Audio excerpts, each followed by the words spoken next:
Okay, so we had a 5 o'clock meeting this afternoon, so we're just going to reconvene into open session. So welcome everybody to the March 23rd regular board meeting. We'll do the Pledge of Allegiance.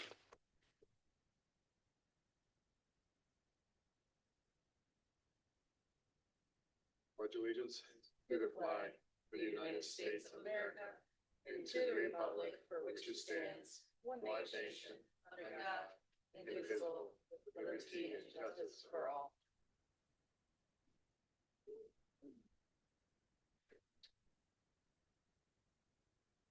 Thank you.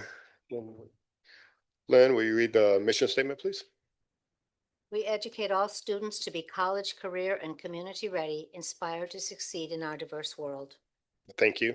I'll read the land acknowledgement quickly. We, the members of the Green Bay Area Public School District, recognize and honor the original inhabitants of Northeast Wisconsin.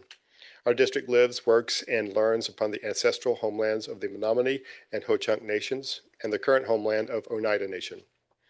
We acknowledge the 12 diverse and vibrant Wisconsin First Nations who have persevered here since before recorded time and continue to be integral parts of our community. We uphold our responsibility to repair relationships, initiate partnerships, and stand with all First Nation communities. And with that, we'll go to an open forum and start with the Inner City Student Council report. Please introduce yourself before you start. Chanel Leopold, Green Bay Preble. Elsa Wenz, Green Bay East. I want to start with East. For good news, East started our 3rd trimester, and before we ended our 2nd trimester, National Honor Society had their final study-a-thon. Rhapsody Review was this past weekend, very successful, and before that they went on tour to our elementary and middle schools, and track season has started.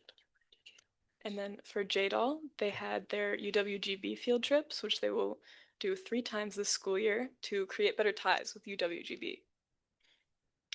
And then over at Preble, this past week we had an NHS and our choir had a bake sale. We had our night of jazz for our jazz bands. There's a track meet at UW Oshkosh. We had a choir concert and we finished cabaret this weekend, which was very successful. For Southwest, they hosted Packland Powerhouse Choir competition about, I think, 2 weeks ago now. They had a UW Stevens Point track meet. Their musical has been practicing for Little Woman, and they are working on prom planning. For West, their musical went well. IB Club and National Honor Society are preparing for their Kitty Carnival. And yeah. And then that's all for us. Thank you. So we're going to go to public forum, and I'm going to do things a little different tonight just to see if we can go through this efficiently. I'm going to call up 3 people at a time. So it'll be one person speaking, the next person will be ready, and then we'll have a third person kind of queued up, and then I'll just say the next name so that you'll know how to line up. All right.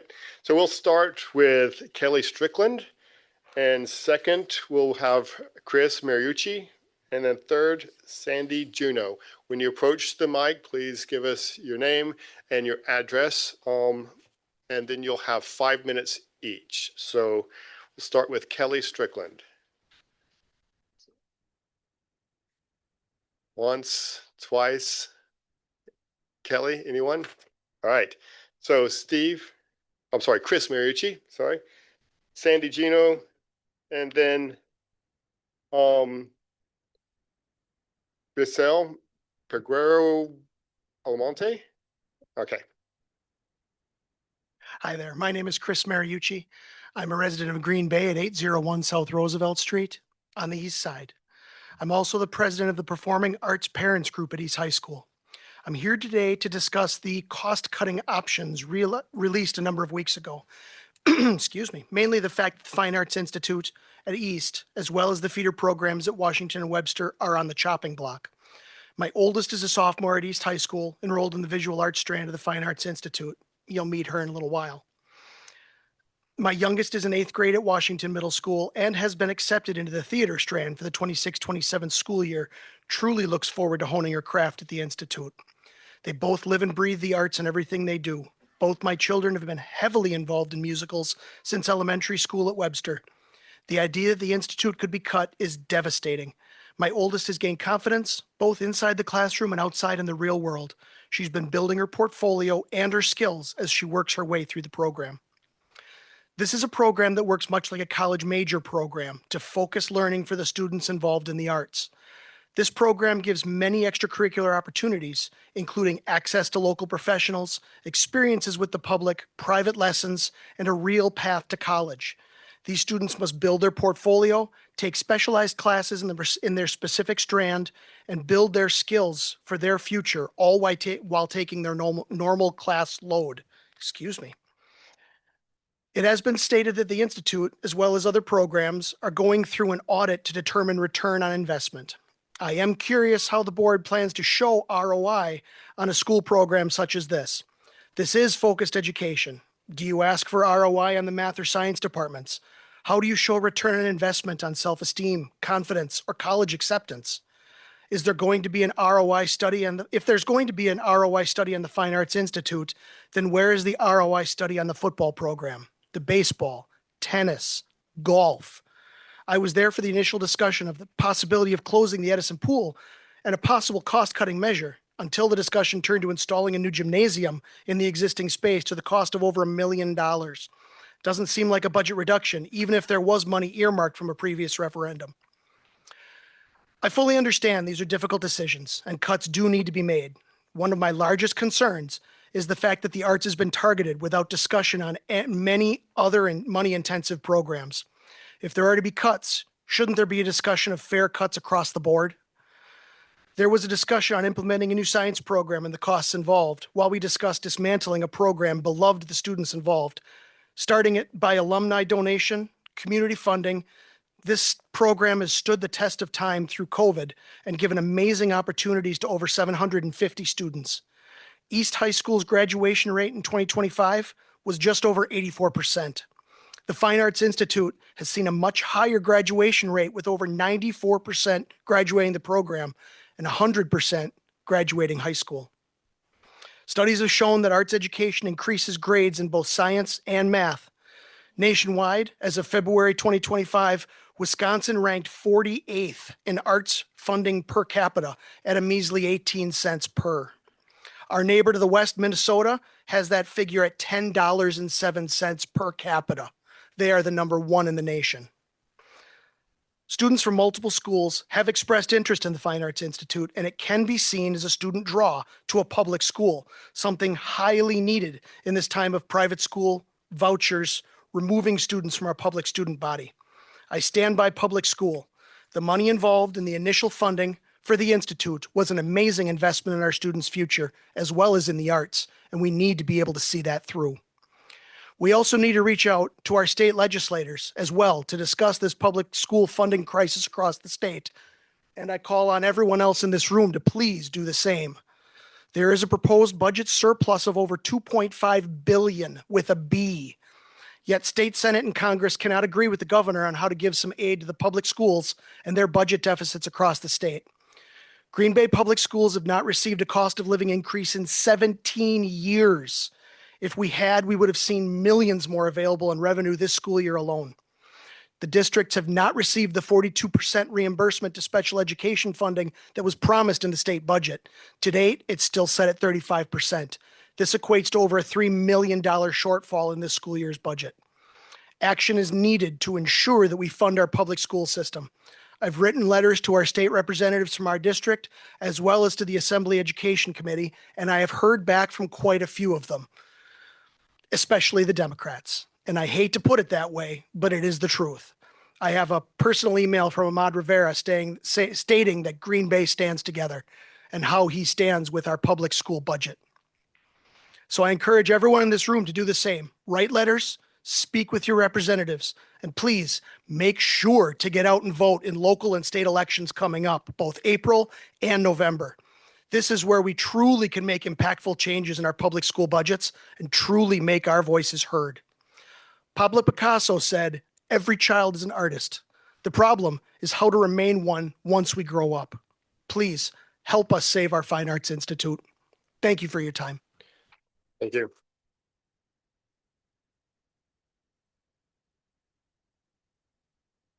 Before you start speaking, I just want to let you know, just so that we can stay on time, if you would just give me a 30 seconds so that we can just indicate as your time comes to an end.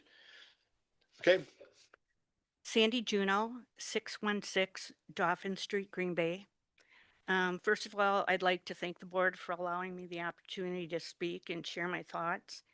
I'll be speaking specifically on John Dewey Academy of the Learning. I know there's been some talk about some changes happening there, and I do have a student that's currently attending JDAL. He absolutely loves it. He doesn't like missing school at all, even for a dentist appointment. So when you got a teenager that feels that way, you know something's right's going on in that school. A lot of he is on the spectrum, but so are some other kids with different kinds of learning disabilities at that school. They don't learn in a traditional mode as a lot of other children.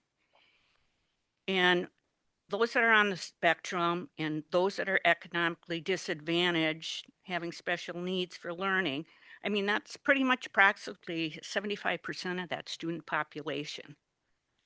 They aren't going to fit in your traditional high school. They'll be lost, many of them, and you'll be lucky if they make it to graduation. What do I like about JDAL, their campus? It has a relaxing atmosphere that's designed to reduce chaos. It has appropriate lighting, varying textures, and a general feeling of home. So kids are very comfortable there.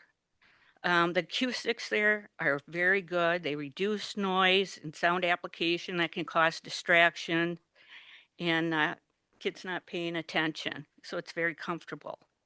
It's not crowded so that students feel that others are in their personal space, because that's a big thing with people that are on the spectrum specifically. They have, different ways of feeling and experiencing the world. So JDAL is a school where students realize that they are enough. They're not less than high achieving students and those failing out of the system. They feel comfortable there. So I would like to ask the board members to take time to visit JDAL and likewise attend an event night to observe how effectively taxpayer dollars are being spent and the impact it's having on that student population that might otherwise be underserved. So I ask that you please look at other ways to reduce the budget without compromising education for these students who have special needs or are economically disadvantaged. Thank you.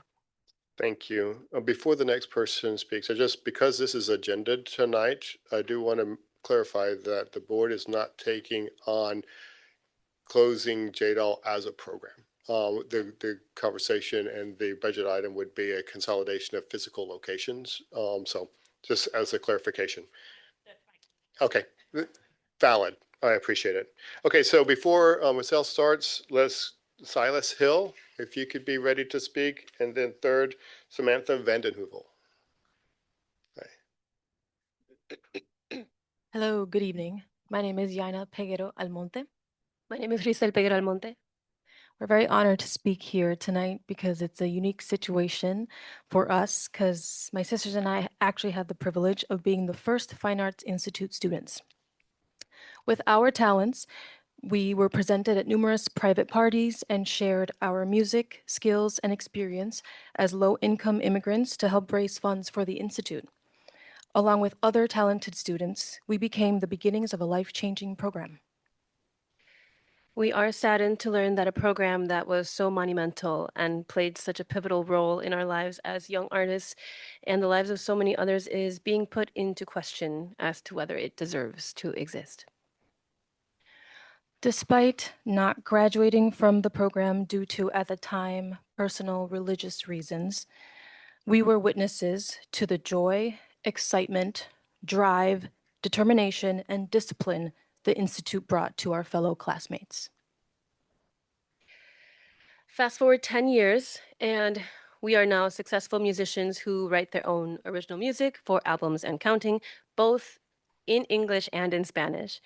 and have performed at numerous prestigious stages internationally, including a jazz tour in Slovakia in partnership with Dr. Adam Gaines, the jazz director at UWGB, frequent collaborations with Kelly Strickland, I thought she was going to be here, at the Widener Center, and holding numerous fundraisers in venues such as the Payne Art Center, the Fox PAC, among many other accomplishments.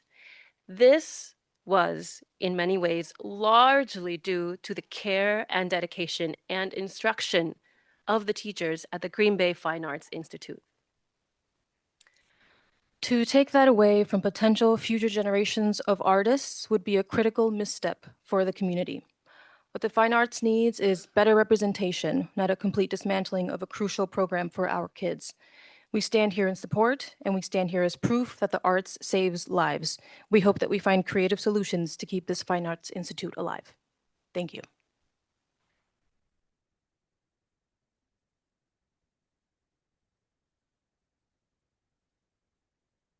Silas? Am I saying that correctly? Hi, I'm Samantha Vanden Heuvel.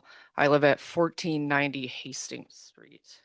I'm the mother of 2 children who have the privilege of taking advantage of this program. My daughter is a sophomore at East High School and has been in the program since her full attendance thus far. She has grown and flourished in her talents thanks to participation in the school's theater, choir, and dance programs, and that is just to name a few that exist. My son is a 3rd grader at Webster Elementary in the same district. At 40 years old, I can still remember that I attended a school not unlike many high schools that was absolutely fixated on sports when it came to any variety of extracurriculars and student involvement in our neighborhood. This is where any kind of funding or concern went when attendance and staffing entered the conversation. If you weren't part of athletics, you were an outcast, you were unrecognized, your social circle was impacted. The reality is that a majority of students that come through the sets of our average public school doors will not, 1, participate in athletics, 2, qualify for athletics, or 3, afford to participate. An even smaller percentage will actually secure an impactful scholarship, or more so, form a lucrative professional career from this involvement. East High School has offered a program that changed precedent for the other students, offering opportunities for the kind of dreams that exist outside of athletics. That being, again, the majority of our children. Our daughter said it best, the arts are human. In our lives, their young lives, they are learning the way around the world, and this experience is growing human development in all its potential. My husband isn't speaking today, but as the father of our children, he shared with me an equally powerful statement, this coming from a man who was usually involved in athletics during his high school years. He stayed with these extracurriculars, at times lacking the desire and motivation to continue to be involved, feeling more or less like this was his only option as a young man, as a high school student in the public system. As an adult, both he and I were exposed to what our daughter and her classmates have accomplished since she's been part of this, and it led to a significant regret, his words, that he did not get to do more to explore opportunities in these arts. It makes one wonder how many people grew up like this, wondering what generations are capable of but never had the chance to pursue it in our city. Similarly, our 9-year-old son, our daughter's brother, is about as typical as you'd imagine when you think of an active young child, but no amount of time on media or otherwise compares to the look in his eyes when he sees his sister performing with her class. I think that if our friends and family can see the worth with this and our shared experiences, we don't understand how the people who control where the funding goes can't see the bigger picture. We are Titletown, USA, home of the Green Bay Packers, but this is also home to a larger community of passionate and underrepresented people that we love and cheer for, and they are our children. Thank you.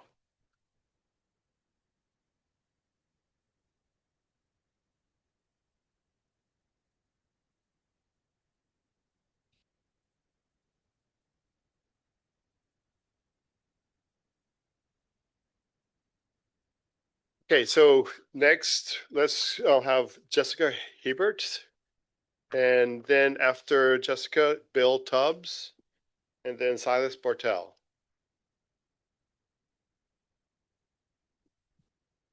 Good evening. My name is Jessica Hebert. I live at 530 Brookridge Street. Hello, and thank you all for being here tonight. We, the members and supporters of the East High School Fine Arts Institute, are here today in hopes of encouraging you to support the continued funding of our beloved program. As you know, the Fine Arts Institute has been a cherished program of the Green Bay East since it was established in September of 2011 with the music strand as the sole focus. In 2012, we added the Fine Arts Coordinator position. In 2013, we added the Visual Arts strand, which was followed the next year with the Literary Arts strand. A few years later, in 2017, we added the Theater Arts strand, and most recently, in 2022, we added the Dance strand. While the program has had its ups and downs over the years, our program has continued to grow and flourish, not only within the walls of Green Bay East High School, but also out in the Green Bay community. In 15 years, the Fine Arts Institute has served 729 students, with this year having 74 students participating in the program and 23 incoming students for the 26-27 school year. In a recent parent survey administered by the Fine Arts Institute staff, 96.2% of parents said that the Fine Arts Institute was a factor in their decision to enroll their students at East High School.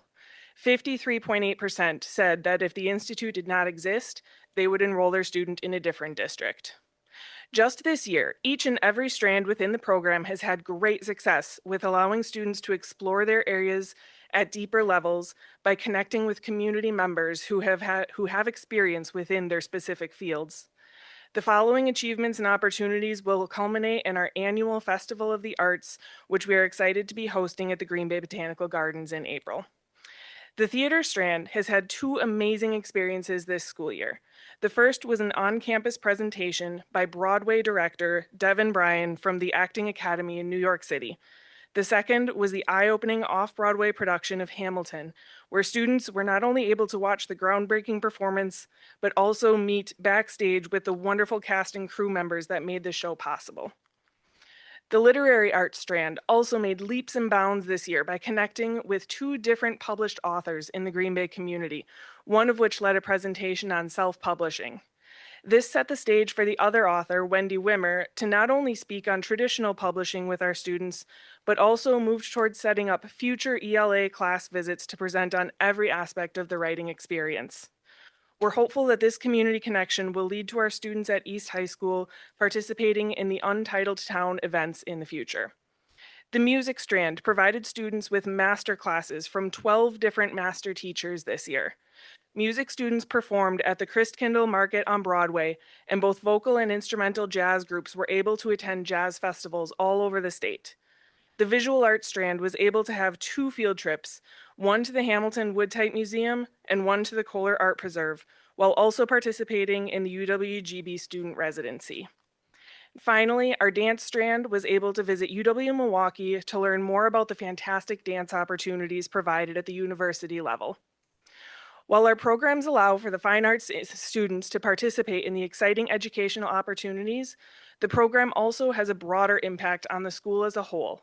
For instance, just having the opportunity to participate in the program has encouraged many students to attend Green Bay East High School who would not have otherwise come here. These students and their amazing achievements only increase the academic success seen by East High School. Thank you.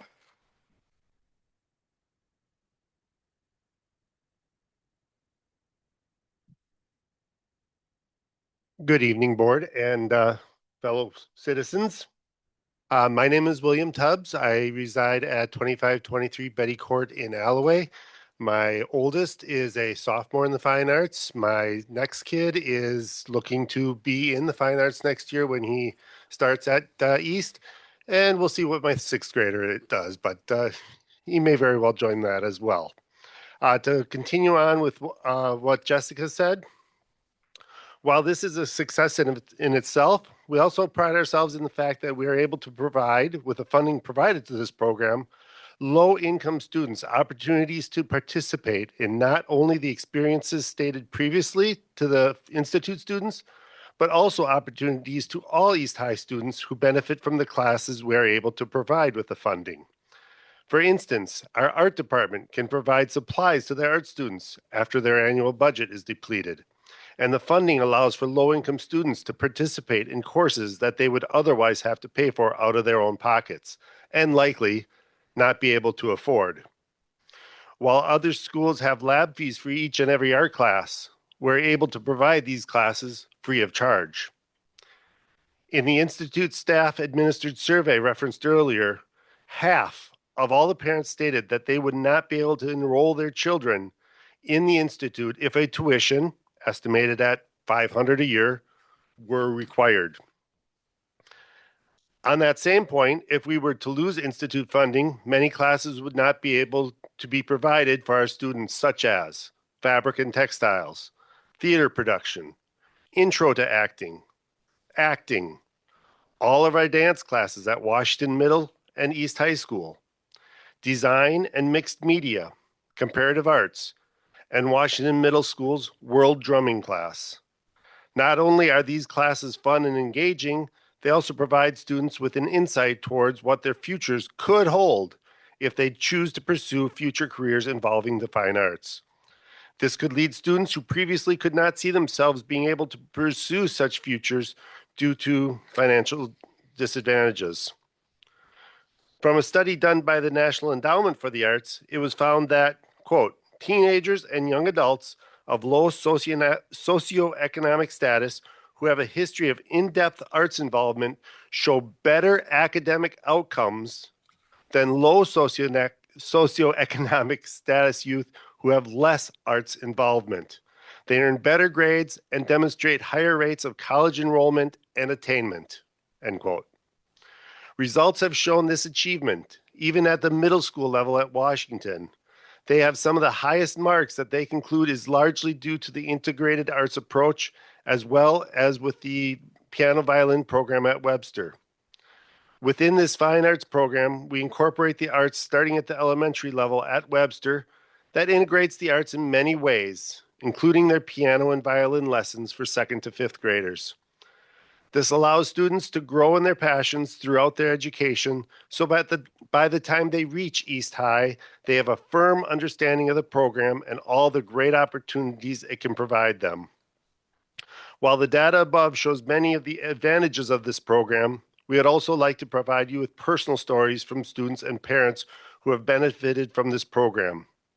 In the survey discussed previously, we gave parents an opportunity to answer the following prompts. 1, describe how your student has benefited from their involvement in the Institute. And 2, share further information about the Institute and your student that you would like the community to know. In total, we have received 44 responses. The next person will go over a few of them. Thank you for your time, board. Okay. Before you start speaking, next will be Lorelei Mariucci and Johanna Galt. Joanna Galt. All right, go ahead. Thank you. Okay. My name is Silas Bartel. I'm a sophomore at East High School, and I'm currently enrolled in the Fine Arts Institute in the theater strand. As stated before, I have a few testimonies from parents who are parents of children who are future or current or any person of the Fine Arts Institute. My daughter, Amelia, is a product of this pathway. At age 9, music became her world. By 6th grade, she begged us to choose Washington Middle School specifically to prepare for the Institute at East High. I'll be honest, when I first told friends we were choosing Washington and East, they were shocked. They cited reputation, but we saw something else. A specialized environment where a student's passion for the arts is used at a level for their academic success. Amelia didn't just thrive, she soared. Even during the isolation of COVID, the Institute kept her anchored with visual lessons and socially distanced rehearsals. Over 4 years, she's held lead roles, won awards, and trained under professionals like Ezra Williams. But the Institute gave her more than just a stage. It gave her the discipline to maintain a 3.8 GPA, tackle multiple AP and dual credit courses, and serve in the National Honor Society and Student Council. Because she was engaged in the arts, she was engaged in her education. Amelia is now a sophomore at UW-Madison, majoring in international studies with certificates in theater and dance. Her best friend, Jenny Duarte Castillo, whom she met through the Institute, is also at Madison. Jenny's journey took her all the way to the Jimmy Awards in New York City, representing the entire city of Green Bay on a national stage. These are the success stories we are at risk of losing. Another testimony says my student is in the literary arts strand and has really grown their ability to write interesting works on topics they enjoy. Their grammar, creativity, and confidence has grown each year. I also see a better understanding of concepts. Right now, they have hit upon writing topics that they are actually considering trying to publish sometime in the future. This wouldn't have happened without the fine arts program helping to fine-tune writing. Seeing success has inspired both his brothers to also join in different strands next year. Another testimony says with the early introduction to the fine arts at Webster as early as second grade, both of my kids have wanted to play more instruments and have learned more in school, as it gives the other aspects to reference when encountering a problem. It teaches them more than music, rhythm, and dance. These kids in the program can give them a reason to want to be there. Another testimony says with the early introduction to the fine arts at Webster as early as second grade, both of my kids have wanted to play more instruments and have learned more in school, as it gives other aspects to reference when encountering a problem. It teaches them more than music, rhythm, and dance. The kids in the program can give them a reason to want to be there. Another testimony says my daughter is in 8th grade and has been accepted into the theater strand. We choiced into Webster in kindergarten because the Arts Institute program through 3 schools. She has been involved with theater since then. She is excited to have the opportunities to interact with local professionals and hone her craft. She does not want to start something and just not be able to finish it. The last testimony says, my oldest has blossomed in her visual arts. The one-on-one time with instructors at the weekly after-school class is amazing. The opportunities to see so many museums, galleries, and other field trips have been amazing. She is also involved in vocal jazz, show choir, and the musical. This school's focus on the arts is the reason we got the kids into Webster and followed through Washington. My youngest starts the theater strand next year and is so excited to actually have a focus and a major on high school. There's truly nothing like the Institute. Thank you.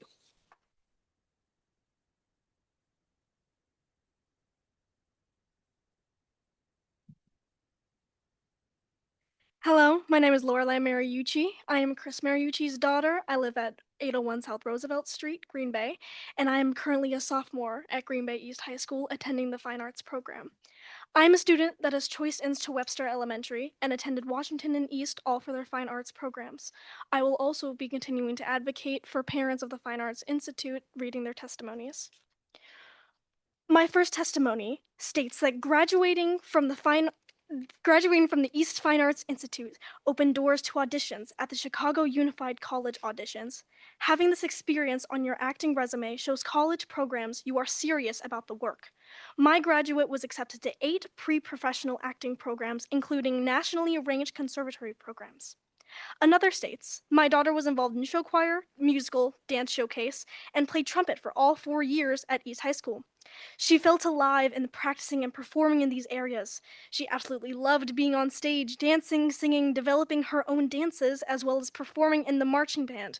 It brought out her confidence. She became a leader by her junior and senior year within the Arts Institute. I know her most valued memories are from being involved in the Fine Arts Institute. Another testimony states that, as my daughter explained, she's smart, but music and the Fine Arts Institute are what make her human and will bring comfort and beauty to her life. She's struggling with health issues these past 2 school years, and fine arts participation has given her mental reason to get out of bed and go to school each day, rather than just switch to some online program. My 10th parent testimony states, she's so busy after school doing part-time work, homework, and other life needs. If she wasn't able to play music at school, it would be hard for her to spend time on all of her instruments. Playing music has been her primary way to process through mental health concerns since she was able to. She continues to be a functioning honor student. Another states that all students at Webster learn an instrument and have 60 minutes of lessons free charge. Most students would not get this otherwise. Many students who do not have excelled academically are discovering talents in the arts. Without this program, they would not have discovered that. My 12th parent testimony states that we choose to put our son in Webster to progress through the arts. Our family started in the arts. We graduated with bachelor's degree in theater in theatrical design and tech. Musical performance, production skills made an impact on our future career advancement. Another states that she is involved in GT and advanced classes since elementary school. We keep her in Washington to keep the feeder program for the Arts Institute. Even though they failed in her academics, no advanced classes were offered in 6th and 7th. No advanced classes were offered at Washington in her 6th and 7th grade, even though they were in elementary school. Now this year she starts her day at East for ELA and math, then walks to Washington to finish her classes. We would probably have sent her to another school if it weren't for arts opportunities that we were promised at East. Now they look to take away the institute as well. Another slap in the face. Multiple other parent testimonies say the following thing, that our students thrive through the Fine Arts Institutes. They not only develop their fine arts skills, but they have also found their people. We are grateful for your time and consideration, and we implore you to consider all the information provided to you tonight, and hope that you will vote to keep this program funded for the benefits of our students and the community. Thank you.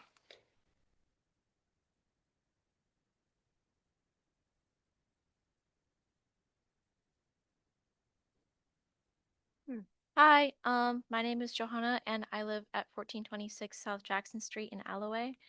And I am an alumni of the Fine Arts program. I'm a sophomore at UW Milwaukee and I'm majoring in art education, which I was inspired to do partially because of the Fine Arts program. The program is just an amazing opportunity for any art student or any student interested in art like whatsoever. You can just go and do that, and it's just really cool. And there are a lot of like different teachers that show you different things that you can do with art. I learned a lot of new things in the art program, and things that stuck with me to this day that I learned in the fine arts program, and also things that I wouldn't really do anymore but are just really cool to know about that I didn't know about before. The program is also a community. So students have like a built-in community that they can go to that have interests this other with other students that they have interests that they share. So it's a built-in community. It also looks fantastic on a college application, and it honestly has nothing but benefits for students. And um basically, if you care about the students of East High or the arts whatsoever, the fine arts program deserves to exist and to be fully funded. Thank you for your time.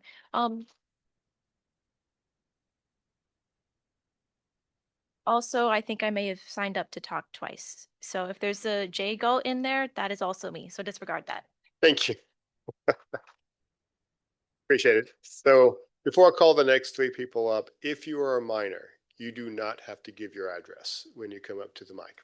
All right. Grace Kennedy will be next, then Sasha Peterson, and then Jeff DeGrave.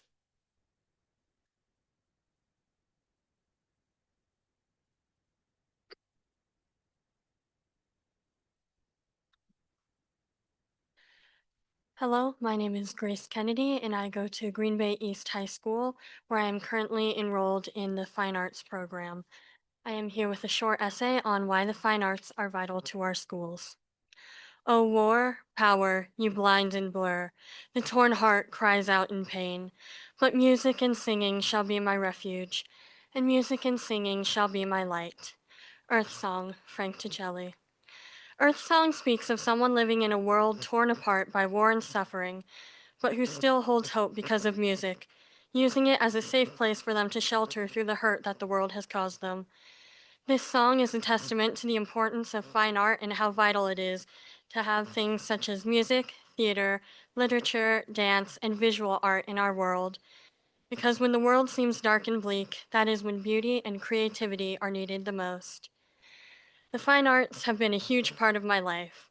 I came to Green Bay East High School for the Fine Arts Institute, where I joined the visual arts strand, but soon realized that my true love was performing on stage.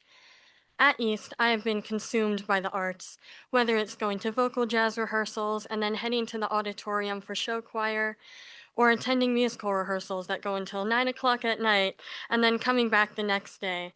Music and performing have become everything to me. I honestly spend more time in the choir room and auditorium than I do with my own family, And the same goes for so many other people I know who have become some of my closest friends, and honestly, like a family to me. This happened only because of my truly wonderful, amazing choir teacher, Miss Tippins. She was always kind and friendly and made me feel so much more at home at East during the first month I was there. She was the one who gave me my first big role on stage in our production of The Little Mermaid, and her kindness, encouragement, and patient instruction helped me to realize how much I loved performing for others, singing and dancing on the stage, and seeing the crowd's smiling faces in the house. This is what I live for now. I don't know what my life would be like without music, without theater, without all the friends that I've made throughout my arts career at East. Of course, I'm not the only one who has been positively impacted by the Institute. Several other people at East, teachers, students, and parents alike, have experienced the many joys that fine art has to give, and the following are statements that I got from a few of them. My youngest is going into the theater arts strand next year, and she's really taking it hard that she might only get 1 year at the Arts Institute, as she put it. We're going to make sure that that won't happen. Chris Mariucci, East High Performing Arts Parent Network. I have seen the Fine Arts Institute be a wonderful opportunity for many East High students and alum. I believe that in saving the Fine Arts Institute, you are choosing creativity and heart over silence and stagnation. The hallways of East High School beat to the vibrancy and community that the fine arts have created, and I'll be sad for the day when there is no heartbeat or expression to brighten these halls when the Institute is gone. Katie Strutz, East High Librarian. The Fine Arts Institute has helped me improve so much as a trumpet player and musician in general, and I know I'm not the only one. I would like the Fine Arts Institute to stay around so many more can take lessons and pursue music. Janelle Tubbs, sophomore at East High. The fine arts have always been an integral part of a thriving community, and East High School is no different. The imagination, creativity, and drive that these students have is amazing and makes East a better, more welcoming place to work and learn. The Fine Arts Institute is a fantastic program that encourages students to think of the arts not only as an extracurricular activity, but as a real pathway. The fine arts are vital. Lindsay Tippins, choir and musical director at East High School. So after hearing these stories, I just have a few questions to ask of you. I wonder, if you decide to cut the Fine Arts Institute from the district, does this mean that the Michelangelos and the Frida Kahlos of this world are worthless to our schools? Does this mean that the Victor Hugos and J.R.R. Tolkiens have contributed nothing to society?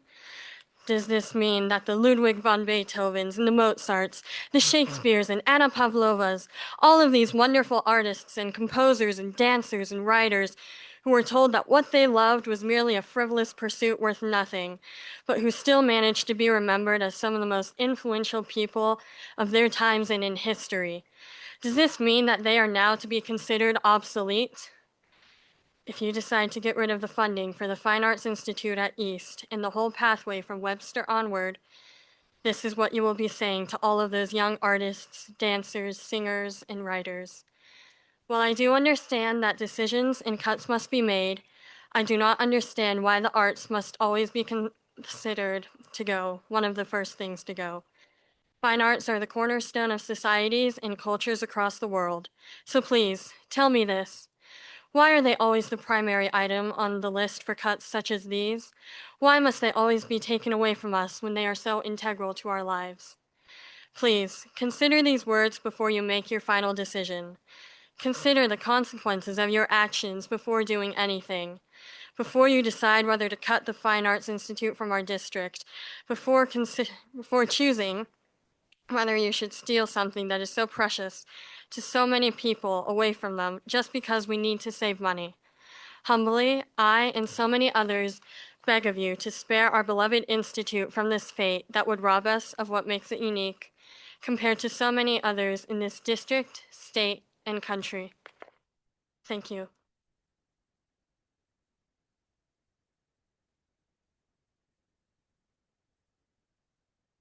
Hello, I'm Sasha Peterson. I live in Alloy. Oh, thank you. There you I go. live. Oh, wait. I'm so sorry. I live at 708 East Alloway Avenue. Um, My favorite teacher at Green Bay East High School happens to be the two teachers that run the visual arts strand. Um, and they're an integral piece of my experience at the school. They have inspired me to go to the college that I want to go to, and they inspired me to go pursue art as a career, even though the world seems not to really respect that at the moment. Um, why it's important for me to speak out for the Fine Arts Institute is because all of the young like minds and eyes that I used to be like one of them. Um, well, I was a Webster Elementary student who, um, sorry, would watch the Rhapsody performances and be completely inspired by their dedication and work that they put into a performance that is going to be displayed for other people to see. And I didn't know that even existed. I became very obsessed with dance and music because of the tours that they did at Webster, and I begged my parents to go to East High School even though it wasn't really something they wanted me to do.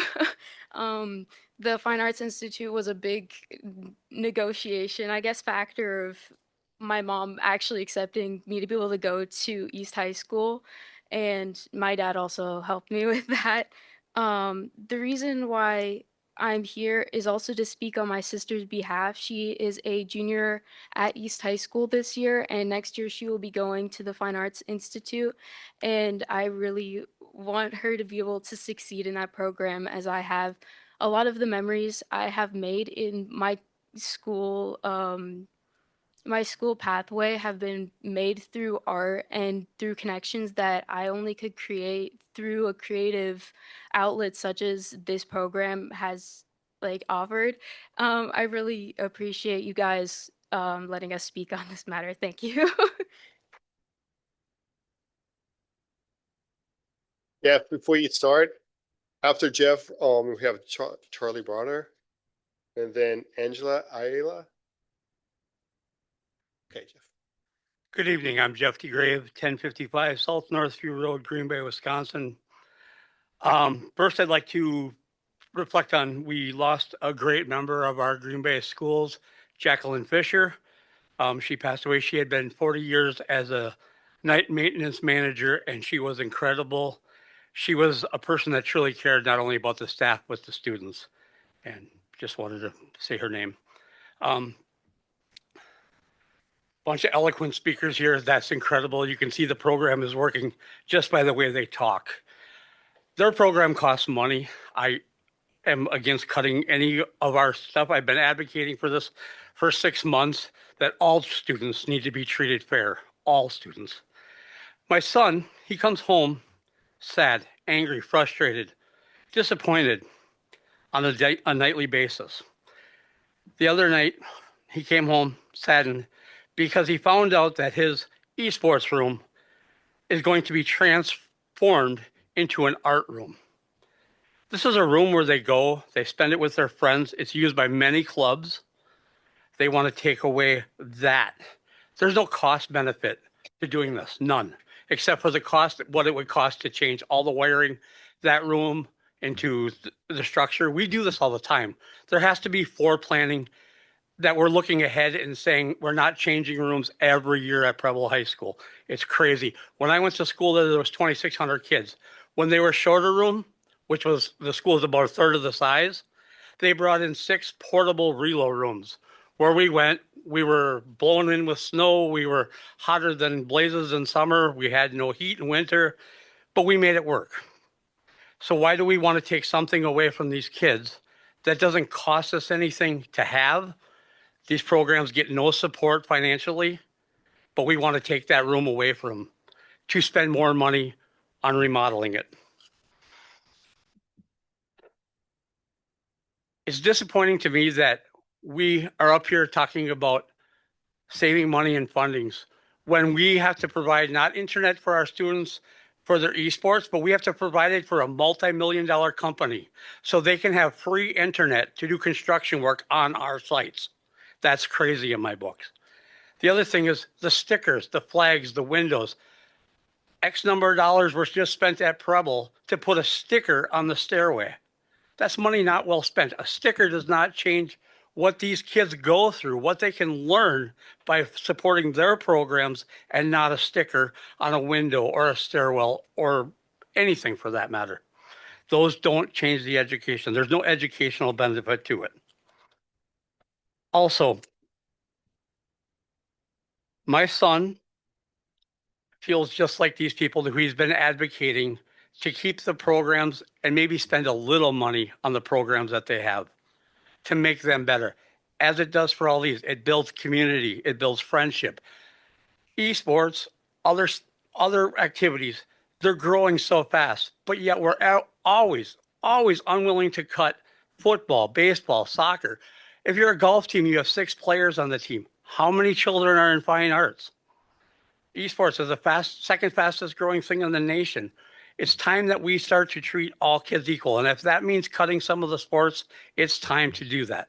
Thank you.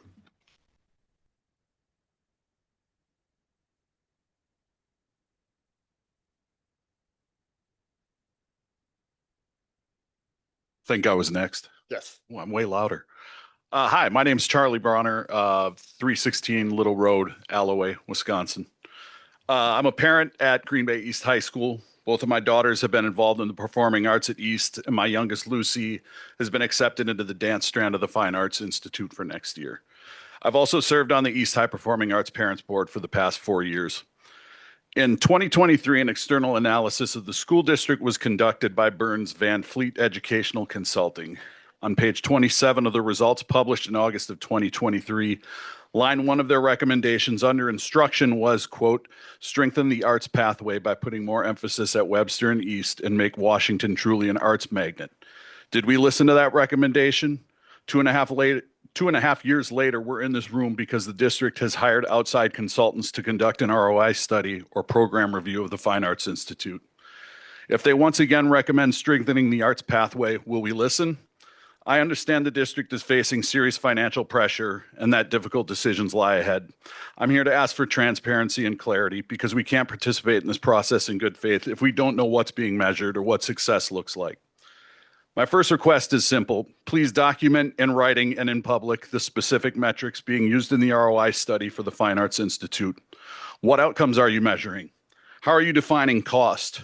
To whom are you comparing our FAI students? And most importantly, what results do you need to see to recommend keeping the Institute going? Right now, it feels like we're being asked to trust a process that we can't see.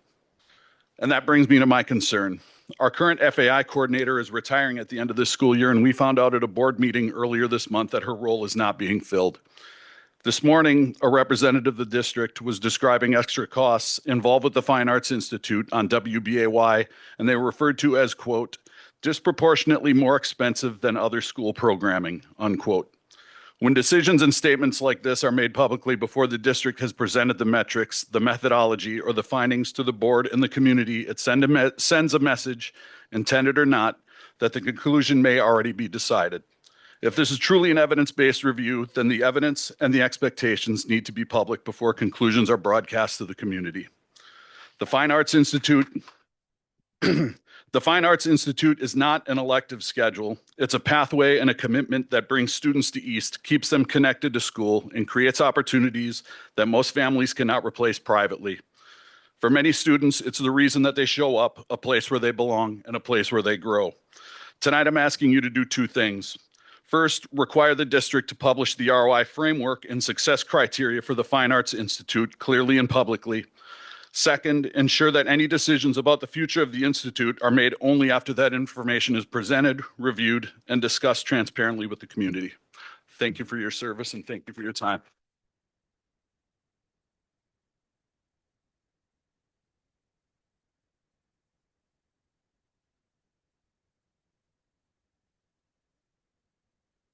Is Angela here? Okay. Next will be Jude Alum. followed by Joseph Ekberg, and then Aaron Brooks.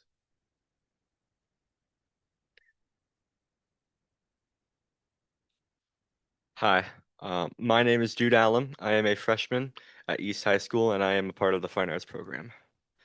So I want to open up at the Fine Arts program with a bit of a personal story.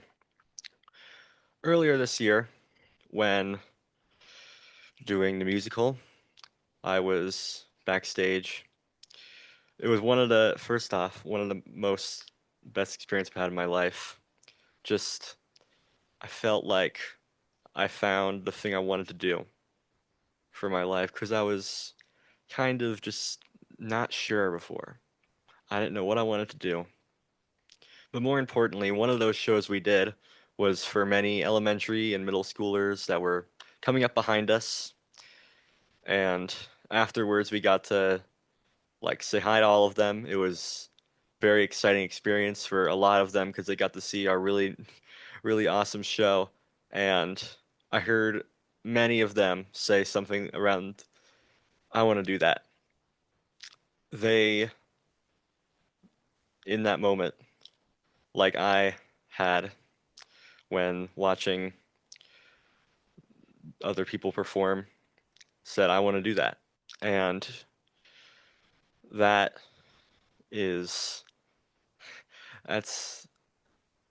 the experience of the theater.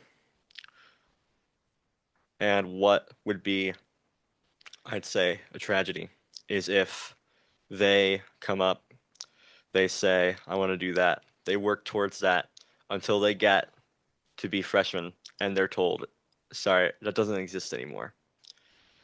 What you saw happen was something that we cut a while ago. Those kids will not be able to benefit from what we've benefited from. And you might also notice that whether you might think it's just the people in it right now that care. We've had people already that have spoke that are in college now. They have already graduated from this. If this gets cut, they wouldn't be affected, but they are affected because they know that the people coming up behind them and the people who are in it now will be affected by it. So they care even though they're long gone, as I will when I am gone from the Institute, because those kids that saw our show will be where I am. And the Fine Arts Institute is what has allowed all of us to do this. And if it were to be canceled, that would be a shame. Thank you for your time.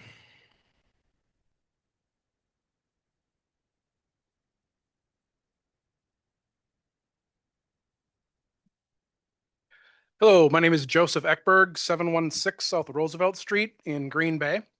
Good evening, school board members, President Lyerly, Superintendent Beyer, board, friends over there in the district. Good to see you.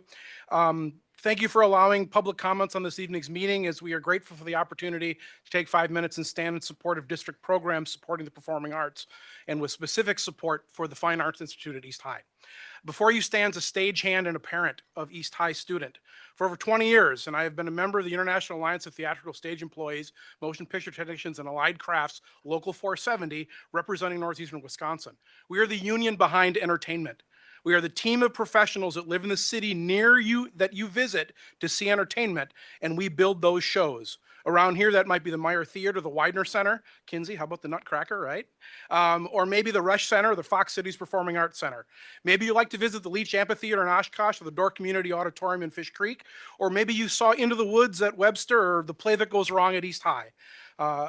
Maybe you took in time to see the NFL draft. All of these venues are supported by stagehands. All of the entertainment that you spend your hard-earned dollars enjoying is brought to you by the scary-looking folks wearing black and carry funny-looking tools. And now, since I hopefully have you thinking about that last concert or musical or play in one of our area venues, let's take a trip back in time. And if this were a real theater, the lights would dim, we'd hear the harp music, all that stuff. But remember, 6 years ago, what were we doing? 6 years ago was the first Monday of COVID. and we were all sent home. We were all sent saying, you can't go to work, and what are you going to do? And if you had the means and you were a lot like some of us, what got you through it is entertainment, whether it's the books, the movies, the programming, all of that's content, all of that stuff to watch, things to read. We couldn't go anywhere. We stayed home on the couch in those comfy clothes and consumed entertainment. Theater kids made all that stuff. Green Bay Schools has been incredibly generous in support of the auditory across the district, and I must commend the efforts to improve the performing arts technology within district facilities.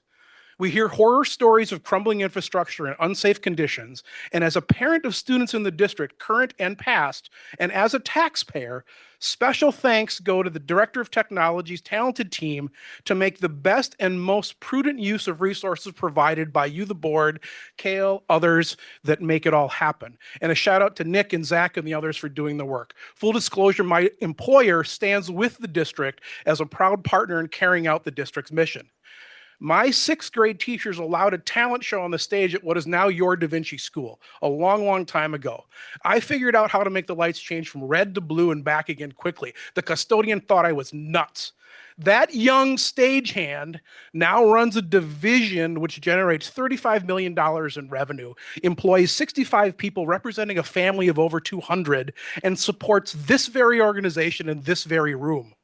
I employ a senior in high school from Wrightstown through the Youth Apprenticeship Program through the Wisconsin Development of Workforce Development. I'd love to hire somebody from our district. I'm a theater kid. Wisconsin, compared to its neighbors, and this has already been said by somebody else, who, by the way, all of the other comments have been fantastic.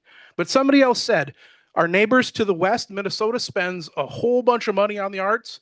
My figures from 2005 put it at $7.85 per capita. Wisconsin, 20 cents. The national average was $1.90, and that's down 23 cents in 2025. Why is this important to the district? Hard choices must be made. Support of the arts is declining, and options in our community exist outside of the schools, but those options also face challenges getting enough support. Theater saves lives. It's given many students a home where they can be accepted for who they are and where they are going. It gives them a safe space to be themselves while learning how to play roles, be part of a team, work toward a common goal, and participate as part of a community. Thank you for supporting partnerships with local businesses in support of the arts.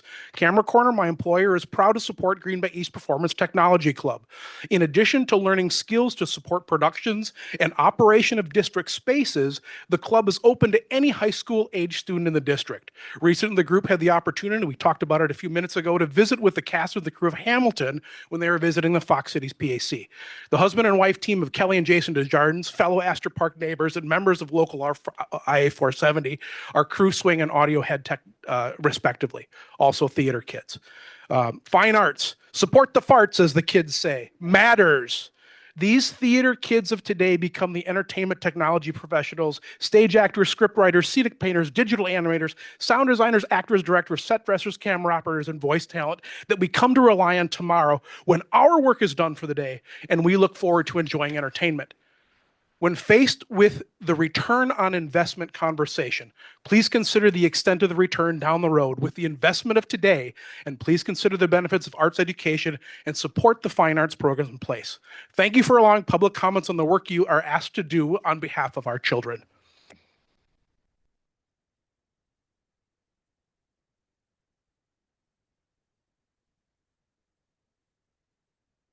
Before we begin, next will be Bridget Clarkson, and then Lola Daphner, and then Daniel Hatton. Thank you all. I'm Erin Brooks. I live at 3537 Briar Court in Green Bay. I'm here to talk about the impact that the fine arts pathway has had for my family. I have 5 daughters ranging from kindergarten to 5th grade, and I choice all of them into Webster Elementary. It's in large part because of the fine arts pathway. One of my daughters is very high achieving. She is a kid who would probably get high math scores and high ELA scores at any school. But there are things that she has developed at Webster that she would not have gotten at other schools. I've seen her develop grit and confidence and stage presence through the school musical as well as show choir performances in the community. These qualities are harder to measure than standardized test scores, but they're also strong predictors of success inside and outside of school. Another one of my daughters is autistic, and in fact, I learned about Webster because she was placed into the early childhood program there at 3 years old. This is a kid who did not have any words at all until she was 4, who developed 3-word sentences at 5, and who could start to tell me at least one thing about her school day when she was 6 or 7. She too has found Webster to be a place where she can belong and grow and thrive. I see that as deeply intertwined with the fine arts program. She has fine arts teachers who could choose to see her as difficult and instead choose to see the light inside her, and they have helped that light shine in ways that I did not know were possible. For example, she's now 8 and she's old enough to participate in the school musical for the first time. Like more than 80 other students at Webster did this year, she was beyond excited. She was cast as a forest animal in the ensemble, and for weeks, she woke up every morning at 5 a.m. singing some very complex lyrics to Into the Woods and stomping out choreography in her bedroom. She is currently experiencing the kind of success, despite the daily challenges that we have, that does not happen by accident. The kind that happens when dedicated teachers have not only the will and the skills, but also the support to help students thrive. The fine arts are not just an extra music class and an extra art class. They look like fine arts integrated across the curriculum, cultivating student engagement and belonging that wouldn't be there otherwise.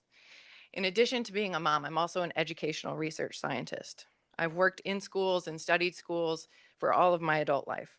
What I know from the research and from my own experience is that student engagement is the foundation of academic growth. The portrait of a graduate starts with kids being excited to come to school, and I see that every day at Webster Elementary. I would guess that when you do get the numbers and you look at the statistics, you'll find data points that mirror my experience. At Webster, you'll find that a lot of families choose the school because of the fine arts pathway, that chronic absenteeism rates are low and student engagement rates are high, that test scores are relatively high, especially given what's typical for schools where a majority of students qualify for free and reduced lunch. And you'll find that an exceptionally high proportion of students with special needs and students from low-income households access fine arts experiences that they otherwise couldn't. The board has an important role to play here. Across the country, we see that fine arts are the first to go when districts face a budget crisis. As somebody who has a March Madness bracket and probably likes sports and has played sports for longer than most of the people who showed up to the meeting today, I implore you to take a stand and recognize the impact that the fine arts pathway has on kids as soon as 3 or 4 years old at Webster Elementary. Please fund it and protect it. Thank you.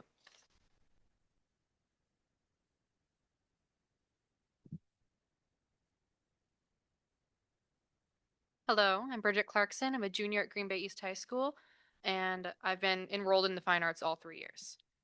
I've been a performer for years. I started my first production with Evergreen Theater. I was young, and nobody in my friend group thought theater was cool or knew what it was. But my first show was Charlotte's Web. I was cast as the baby spider, Joy. I had a custom-made dress, a headpiece. I even had a wig. I thought I was so cool. A named role and a custom costume. I was on top of the world. By my next few shows, I've been slowly climbing my way to getting more named roles. I was ecstatic. I'd found a new community of people who I had this shared interest with. I remember I was an 8th grader at Aldo Leopold. We didn't have a fine arts department, really, so I relied on Evergreen. I had one friend in this program who was a sophomore at East High School. He made me feel safe in a community where I had just re-entered. Without the support of him and the presence of the Fine Arts Institute, I would have left the Green Bay district entirely. I had seen productions put on by Schwabenon's district, and they were so good. Would I have made as many friends there? Probably not. Would getting roles be way more competitive?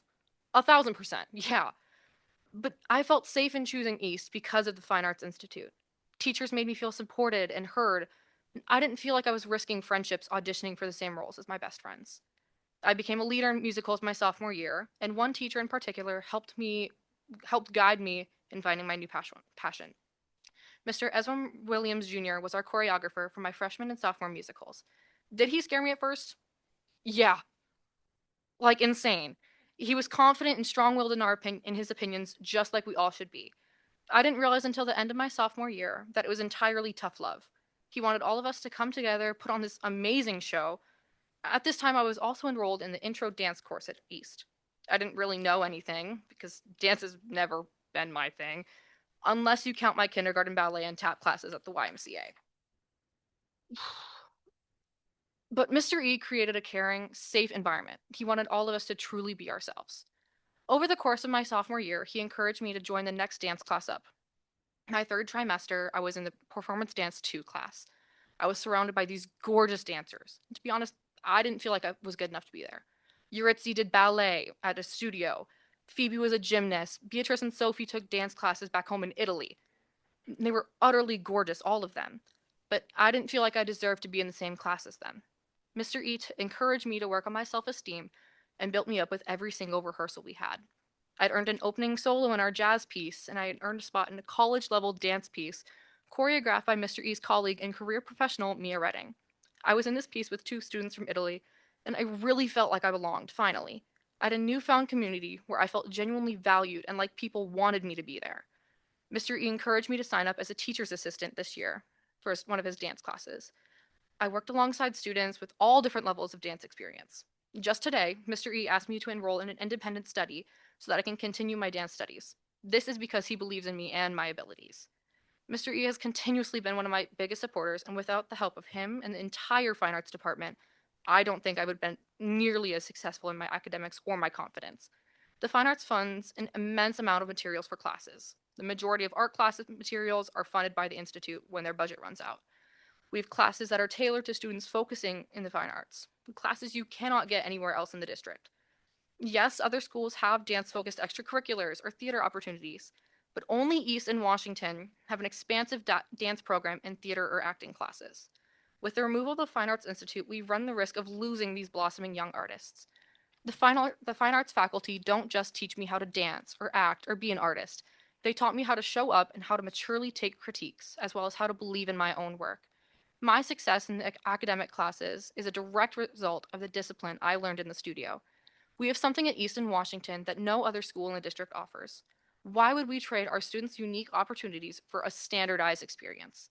If we keep the arts alive, every student has a reason to walk into these doors every single morning. Thank you.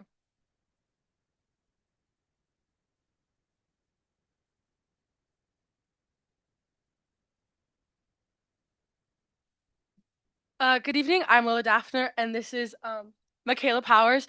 We'll only be taking like 5 minutes together, hopefully. I am Lola Daphner. I attend East, but I live in the Preble district. At East, I am part of a dozen extracurriculars, like NHS and Environmental Science Club. I am the treasurer of our student council and also a member of Intracity Student Council. Though I love all those clubs, that is not why I go to East, and that is not why I stay. My older sister went to West for the IB program, and we live in the Preble district, so my brother settled there. I go to East because of the Fine Arts Institute. I'm enrolled in the music strand, and I take French horn lessons, as well as I play and sing in jazz ensembles. I play trumpet in those, and I also play trumpet for our show choir's combo, and I act in the musical and play. As you guys said earlier, it's a goal of the school board to make sure that students are polished and career ready. Specialty programs like AVID, IB, and the Fine Arts Institute do just that. Myself and others, what we've learned from the time at the Institute will carry on for life, even if direct careers in art aren't pursued. Obviously, skills like creativity, performance, and improvisation are a given. And I hope that after tonight, you find that grit, teamwork, and advocacy are too. Opportunities provided by the theater, literary, music, visual art, and dance strand are outlets that are powered by and fuel passionate individuals who invest their time and love into the art they create. Examples of this are the Fine Arts Institute going to, the theater kids going to Hamilton. We have tons of murals around our school painted by the visual arts students. And for many of this is the only power they have and the only safe outlet. Please do not pull the plug on the programs that light up our schools. Thanks. Hello, like Lola said, I'm Michaela Powers, and I am a member of the visual strand of the Fine Arts Institute, and I've been in it for all 4 years of my high school career. I've been a part of also many like performing arts opportunities, like our school show choir, Rhapsody, musical, dance, the play, and many other stuff. As a person of color, I found little to no representation within the arts, and if it weren't for my mom wishing for me to join show choir in middle school, to one day join Rhapsody, I wouldn't have gotten to see the other girls who looked like me on the East stage. The diversity at East really leads through all the areas, even with those with little to no black representation. And it made me believe that a girl like me, who may not be rich and who's a person of color, could be in theater or art. I found a personality and a voice in the performing arts and within the visual arts. And without it at East, I would have never saw that opportunity. I would have been very quiet and lonely and not have been as successful as I am today. For like getting A's in all of my AP classes and having a 3.9 GPA unweighted and will be and it's just a very good way that rounded all of my skill within all areas, improved my confidence, and it was very, very helpful to me. I spent so many hours in the art and choir room, giving all of my energy and time to my art studies and finding myself. And without this community, I would have never been pushed by my art coaches and peers to be successful as I am today in all of my academics and artistic abilities. And it's very important that we have this for more people of color in the future, and especially with such a like big community of people of color at East, we really need this. Thank you.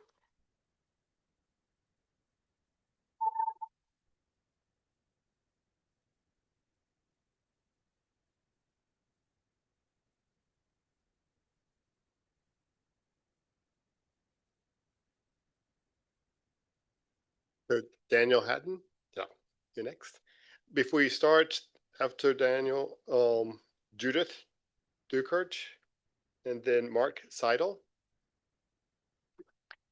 Hi, I'm Daniel Hatton, 1422 Grignon Street here in beautiful Green Bay, Wisconsin.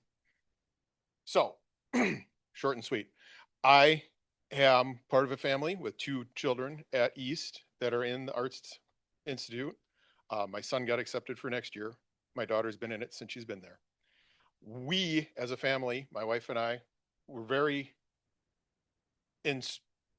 important to have public education, that we do backyard chickens and all that fun stuff like that. And people are like, oh, are you going to homeschool your kids? No, we need them to go to the public school. We need them to get that. We want them to have that public education. We want them to be out there in the world. We actually lived up in Door County, and they weren't getting their needs met in the public school system there. And we learned about Leonardo da Vinci. We uprooted our entire family and moved to Green Bay so they could both get into that school system. And that was awesome for them. They did well. Then, okay, that ends at 8th grade. Where are they going to go? Found out about the arts program at East. My daughter went there and has been doing amazing, and it's worked out really well. So we've been very happy with how that program is, understanding how the kids are so involved in it and that dedicated and how they're doing well. And like my son's on the honor roll now, where I wouldn't expect that because of how I was when I was a student. Anyways, so with this, and then just what we were saying here about the Yahtzee with the theater on that, all these different parts to it, where it comes in and makes this to be such an important part of our community, where that's not just from the individual arts element, it's what we're doing with society with it. So with that, it's been very wonderful for my family to have that opportunity. We want them to continue to have that. I do thank you very much.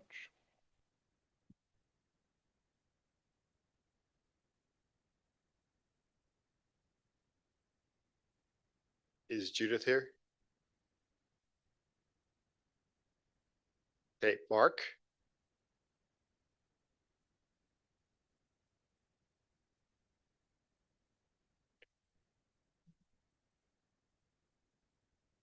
Good evening. My name is Mark Seidel. I reside at 3903 St. Croix Circle East in Alloway. I'm a parent in the district and a proud Webster Elementary School parent. I'm here tonight to ask you to protect and to strengthen the Fine Arts Institute pathway. I know that you're facing real budget pressures, and the root of those pressures is not in mismanagement or bad priorities by the district or this board. It's by the failure of the state legislature to adequately fund public schools in our state. That burden is being pushed to local districts who are forced to choose between programs that are working and balance budgets that are difficult to balance. But here's what's also true. In the middle of that broken system, the fine arts pathway that this district created so many years ago is working, and we cannot afford to cut it. As we've already heard tonight, the overall graduation rate at East is 87%. And among those students in the fine arts pathway, it's 94%. That's 7 percentage points. Those are real students who are finishing school who might not have otherwise, and that directly serves this district's mission. I come to this as a parent and also as a social worker. And in my profession, we speak a lot about protective factors, those things in a young person's life that buffer against adversity and keep them on track. For students at Webster, at East, at Washington, the fine arts is that protective factor. Cutting it doesn't just eliminate a program, it removes a lifeline. And that's not just my opinion. A previous independent analysis that was also referenced earlier, commissioned by the district, recommended strengthening the pathway, not eliminating it. It was identified as a strategic asset, and that recommendation deserves to be honored and not just disregarded. My daughter is a 5th grader at Webster who loves the arts. She loves going to school every day because art is not treated as a reward or a break. It's integrated into how she learns every single day. We specifically chose Webster because of these programs, and we planned a school of choice to Washington and to East to keep her on this pathway. Our family has built our educational plan around the promise of what the Institute offers. I know that budgets require hard choices, and strategic leadership means that protecting what is working while you are fighting for the funding that should have been there all along. The state legislature has failed our schools. You didn't create the crisis, but how you respond to it will define what the district stands for. I'm asking you tonight to not just only protect the Fine Arts Institute pathway, but to strengthen it. A strong and visible arts pathway is the kind of program that is going to draw students and families into the district who might otherwise look elsewhere, as we just heard. And that's not just good for the kids, it's good for our district. And to everybody in the room tonight, I would echo Chris's words from earlier. Contact your state legislators, call them, email them, show up at their offices, tell them what you saw here tonight and what you heard, and demand that they fund our schools. 72 districts in the state next month are going to the referendum to keep their doors open, to protect their programs as we are trying to do tonight. That is a 5-alarm fire, and it's time that the legislature started acting like it. Thank you.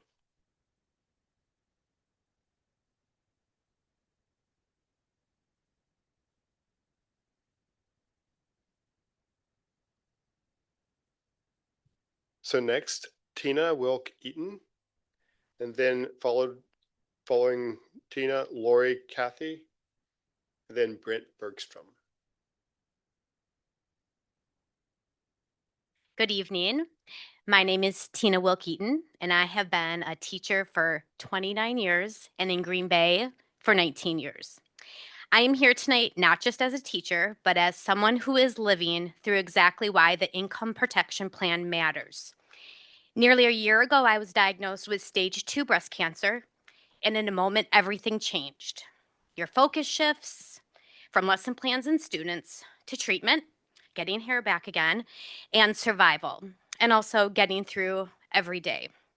During a time like that, the last thing that anyone should be worrying about is how they will pay their mortgage, how they will afford groceries, how to cover medical bills, and we have many, or to keep up with the rising cost of utilities.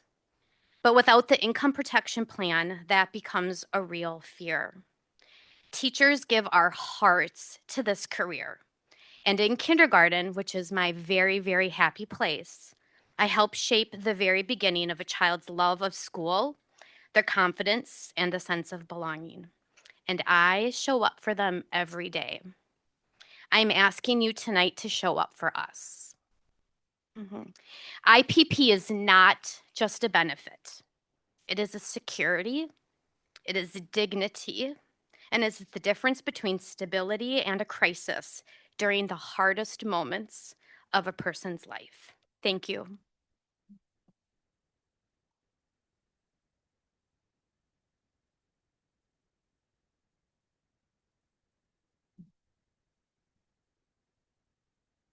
My name is Lori Cathy. I live at N4606 County Road F in Bondwell. I am currently a 23-year veteran of the Green Bay Area Public Schools and a teacher at Edison. Thank you for giving me the opportunity to speak tonight. I'm here to ask you to preserve our current income protection plan benefits, not in theory, but because I'm living proof of how crucial it is. In 2018, after 6 long and uncertain years of testing, I was finally diagnosed with a rare and serious condition, multicystic peritoneal mesothelioma. It's a mouthful. Less than 300 people had ever been diagnosed with it. That diagnosis changed everything overnight. What followed were 3 major surgeries, including one that lasted 14 hours. These were not optional procedures. They were necessary for my survival. During that time, I was not able to work full time. My focus had to be on staying alive, recovering, and being present for my family.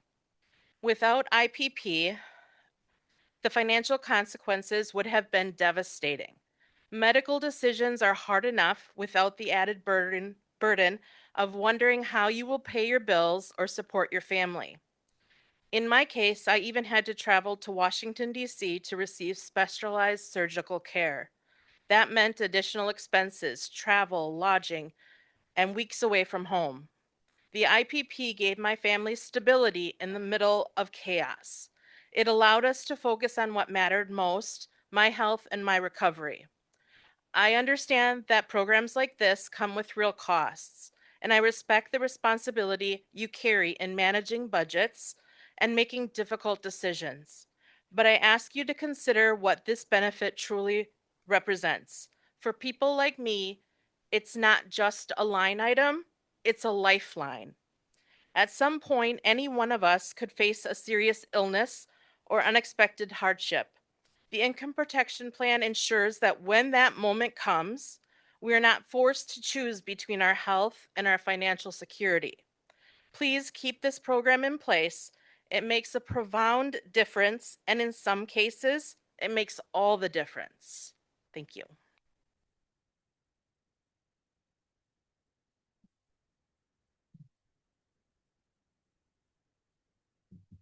Good evening, Brent Bergstrom, 1096 Reed Street.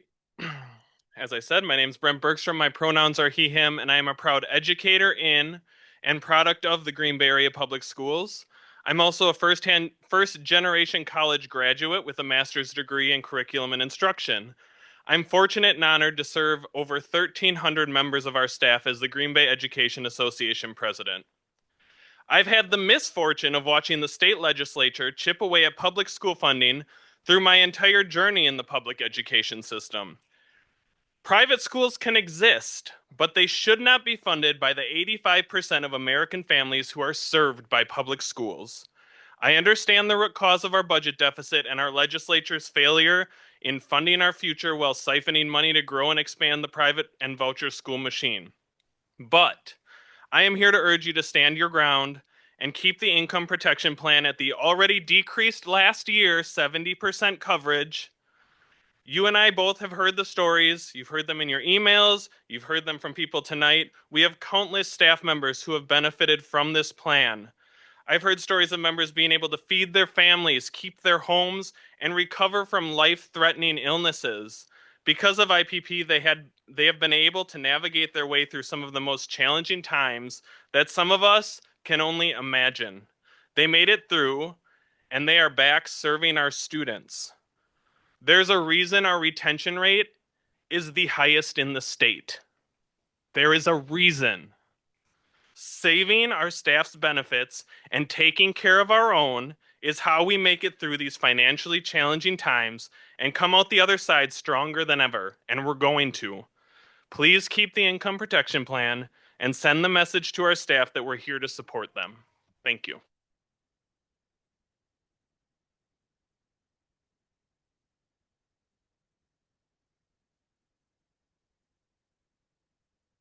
Thank you. So next, Jay Galt, followed by Katie Green. Oh, that's right. You've already spoken. Okay. Carrie Green, then Ned Dorf, then Steph Kuzman.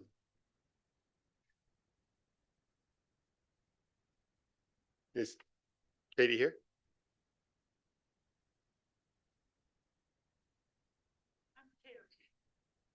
I'm sorry, Carrie. Yes, apologize.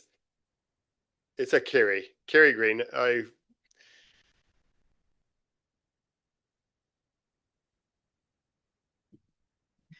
Good evening. I'm Carrie Green, and I live at 202 East Mission Road, Green Bay, Wisconsin. Well, I'm a proud parent of 3 Webster Washington grads. All of them were in show choir at East. They were in band, they were in choir, they were in the musicals, they were in drama, they were on dance team, and they were in soccer. In fact, I have a daughter who's a 4th grade teacher at Baird and a son who is the varsity girls soccer coach at East. So when you're an East parent, you're an advocate. You're automatically an advocate. And we advocate for our students, our school, our staff, and our programs. And I come to this with the background of being a retired choral director. So I look at it as a professional as well as a parent whose children were very fortunate to be part of the arts program at East. So in 2005, my son was a freshman, and I realized there were some needs. There was not enough percussion equipment in the band program, and there weren't pianos in the rehearsal spaces for the choir room. So I went to Terry Fondo and I said, here's the deal. I want to start a parents organization so we can help you with these needs and fulfill these needs. And he said, we would love that. And so Katie Maloney, a former board member, and I worked with Kurt Julian, who is a retired assistant principal, and we developed a mission statement, we developed bylaws, we developed a program for fundraising that followed all discipline and district needs. And so we started that, and that was going great guns. And then along came Ed Dorf, and he was our new principal. And a couple of years later, I said to him, you know, I have some concerns about our programs, and I'd like to talk to you. And so we had a very serious conversation about the music programs at East. And I said, here's what breaks my heart. We have students that walk the hallways every day. They're every bit as talented as kids in other high schools in this district, and yet they do not have a level playing field. They do not have the opportunities that other students have, and they cannot grow in their excellence if they do not have the same opportunities. And Ed was pretty ticked off about that. And so that led to, a little while later, Ed gaining some steam and getting some people collected, and the Fine Arts Institute was on the agenda for East High School. And I was very fortunate to be part of those early meetings and those early discussions about the Fine Arts Institute. And what I want to tell you is that the reason that started was because students needed opportunities. Students needed equity. And Ed saw that. And Ed said, I want this program to be so excellent that no one will ever think of cutting this. And I want to quote Samantha from the board members forum the other night. She said, we cannot cut our way to excellence, and we can't. I know that none of you want to cut this. I know that. I also know that we could easily have corporate leadership in our community come together and adopt a program and sponsor these programs. We could easily have corporate leadership speak to their friends in Madison and say, fix this destructive funding system. And also, I want to close with, I read a quote that 60% of adults in America consume their arts exposure, in other words, attendance, at the public schools. So we are not only educating our students, we're educating our community. I don't know how you measure that, but it's out there. So what I would like to say is save the arts. Save the arts, save our community, save our kids. And I want to also say the comments from these students have been remarkable and breathtaking, and I'm so proud of them. Thank you.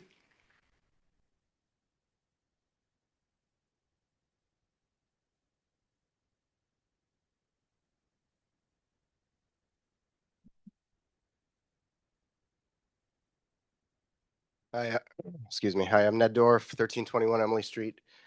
And first I want to acknowledge I've had the pleasure of working at several sites, school sites in this district as a teacher. And I really want to acknowledge the kids and families from all over the district who have come here tonight. I also want to acknowledge my colleagues, my former students from Aldo who showed up here tonight, and their families. It just is very touching to me to see how much concern and care and bravery there is on the part of these people in our community. I also, since Carrie brought it up, want to acknowledge how much it means to me to hear from people speaking about their experience at the Fine Arts Academy.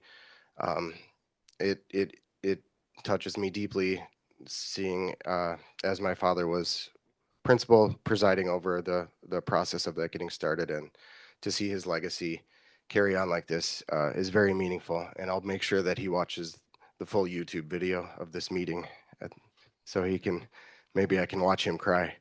A lot of folks have touched on this already, but I'm going to go a little further back. We're really at a hard point in what's a 45-year story or even longer, going back to the cuts in public education that started with trickle-down Reaganomics, that continued in the 90s with funding voucher schools and for-profit schools out of public dollars, that continued into No Child Left Behind, the attacks on our schools, that continued. Frankly, Race to the Top wasn't great. I'll be bipartisan about this. Going into Act 10 in the 2010s and the loss of revenue we saw from that. Public schools are a frequent target in the culture war, frequent lightning rod. We're at the point where we are constantly asking for referenda because of budget shortfalls. All right. And we're at the point where there's a lot of really wealthy people from the early 80s looking up at us from the afterlife, laughing because we're fighting over whether to fund sports or fund arts when really we need to fund all of it. The idea of cutting one to serve the other is the wrong path to go down to. I know that you all on the board and folks from the area have been talking about creative solutions to our budget problems. My 2 cents at this point in the game, we have a lot of wonderful teachers who work right here at DOB. Man, we could use them at school sites. We could use them at school sites to help plug some holes. I promise you, we will do a great job. We have more wonderful educated staff right there at the ground level with us. Our district, better than any other surrounding district, better than most districts that I can think of in Wisconsin or anywhere, our district has so many pathways to graduation, so many wonderful, unique experiences for children. 2 of the ones that I know we're focusing on tonight, and it hasn't been brought up really yet, but are the International Baccalaureate, the IB, and the Fine Arts program. My family has strong ties to East. My family has strong ties to West. I care deeply about both of these programs. But I'm proud to work for a district that has committed to these pathways, and not just those two, but so many of them. I worked for alternative programs for a lot of years in this district as well. I'm proud that our district commits to specialty programs as well, specialty schools like the one I work for at Aldo Leopold. Parents want choices in their children's education. They don't want, as one of my former students mentioned here tonight, they don't want a standardized experience. They want what works for their child. My concern is that pulling supports from our most artistic or our most academically focused students, our college-bound students in some cases, in many of these cases, at all income levels. My concern is that we are shifting toward that standardization, that lack of uniqueness. That is not what families want. I'm not just a teacher in this district. I have 3 children of my own who attend public schools here in Green Bay. That is not what I want. And I've seen things happen where accelerated learners get just lumped into a grade level higher at a standard class in high school. I do not want that for my children, right? I don't want that. If a student needs something different and they're just given, well, here, we're going to lump you all together. And to look at cutting specialty programs, that is a step down that path. So sometimes we assume that these kids who would go to the Fine Arts Academy or go to the IB school at West, they're going to be just fine. They're smart, they're motivated, they're going to be just fine. Okay, it's not our job to give these kids a just fine standardized experience. It is our job to give them an excellent experience from 4K through high school.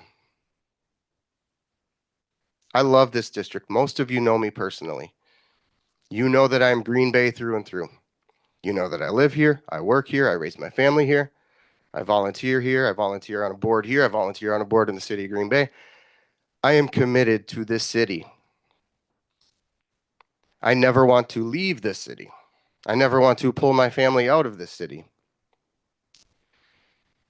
But if we are looking at cutting the programs that would serve my children best, then I will need to swallow my pride. I will need to swallow my love for this city. I will need to swallow my love for this district, and I will need to do what is best for my family. So I'm beseeching each and every one of you, save these programs, retain families like mine, give these students an excellent education experience because that's what they deserve. Thank you.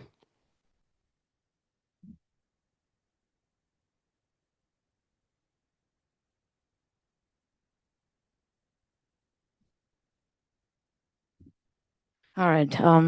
First of all, I want to give a round of applause to all of our youth that has shown up to talk to you about this subject. I am moved. As a former alumni, I came here tonight thinking I was going to be strong about what I had to say, but I've been moved. And if nothing else happens, guys, just know that we heard you. And as a community, we will back you no matter what they want to do in the Capitol or anywhere. We will back you because you guys are here because you love art, and so do we. So we're going to continue to support them no matter what. And so what I want to do here is I think that we're past formalities. I think we can bring religion to it. And who would have thought that this person was going to do it? But we are really close to Easter, ladies and gentlemen. And I want to bring a olive branch. I've been someone who's been very critical about this district. I'm someone who's come and has been oppositional at times, hard-headed even, because the topics that we talk about, as you all know, we are all passionate about, no matter what side of the aisle we're on. And so this thing that we're here to talk about today is more than just money. It is about stories and history that we have, and God, do we have it here in Green Bay, and we don't even know. And so I came to talk about what happens when we don't have a fine arts institute. I actually was of the generation that graduated the year before it started, 2011. I know about music, not much about reading sheets because I wasn't raised like that, right? But Mr. Baumgart, wherever you are, East High School, thank you for reminding me that we all have a voice, and that even though I was the shortest, I had the largest voice, maybe even the loudest at times. I'm sorry, district, I've yelled a lot, I know. And so it's because I had something to say and I always wanted to find a way. And guess what? It was East High School's music that allowed me to find a way to communicate at first. And it was through song. And so I had to sing songs that I didn't know in German. Ladies and gentlemen, what was possible? Everything. This Latina who had to learn English could learn German to sing. Oh my God, the unity. So then in a moment where we're so divided, this should not be a topic. We have so much power in this room that really the Capitol should be they should be stuttering right now because of the movement that we can do here tonight. We need to be telling them right now that they need to help us fund this, because we are not fighting about what side we're on. We all want the same thing. And so I want to give you the olive branch of sorry. It is possible that I want to ask you forgiveness if I was ever unkind, but we need to work together. It does not matter what side of the aisle we are. I come here and I tell you that I am evidence of what happens when we don't believe. I was not able to get into the Fine Arts Institute. So what happened? I was somebody who got to go to a stage in Mexico City. I got to be on a TV show at a national level. Univision, ladies and gentlemen, the #1 Spanish-speaking language channel. I got to make it to those arenas where Ricky Martin was my judge. Ladies and gentlemen, yes, he was. He said to me, of all you in the middle, you have the most light. This girl from Green Bay Public Schools was the one that moved that guy who just sang at the Super Bowl. So you can imagine how I felt when I was sitting on the couch like, holy moly, that guy chose me from Green Bay, from East High School, without an East Fine Arts. Now imagine what can happen should we continue to fund them. We have Pegasus, ladies and gentlemen. If you've not checked them out, you have to. You have to, because we have a level of Beyonce, Taylor Swift, girl, you should be working with them. Holy moly. And it's from Green Bay, Wisconsin. We're so proud of the Green Bay Packers. Oh my God, I'm the proudest. But I have so much talent here that I can point out to you in this room, and we need to be supporting them. Do not let what happened to me happen again. And the only way for that to happen is to continue to fund this kind of movement. I will always be the daughter of Green Bay that never was. I got to go on this TV show. I got to sing. She chose me, Laura Pausini, who sang with Andrea Bocelli, with Michael Bublé. Should I continue? And so what I'm going to do is I'm going to tell you something. Dreams are possible. And I became small because I didn't win at that TV show. I came back home and I wanted to hide because I realized, how could I, this girl that looks like this from Green Bay, ever make it on a big stage? I'm not from a big city. Even though I was born in Chicago, I'm here to tell you, Green Bay is my heart. And so I've been trying to find reasons why I continue to come back after I had experiences like that. And it's because of the Fine Arts Institute, ladies and gentlemen. So we need to continue to fund it. It is the only way that people like me that come from humble homes of single mothers and missing dads, that is the only thing that can help us believe that we can do it. And we have immigration stories for days in this community. And when we talk about a deficit, I'll tell you, we can fund it with the talent here. That is how good they are. We could fund it with the talent. They'll be coming to us saying, yo, let me throw some money at you.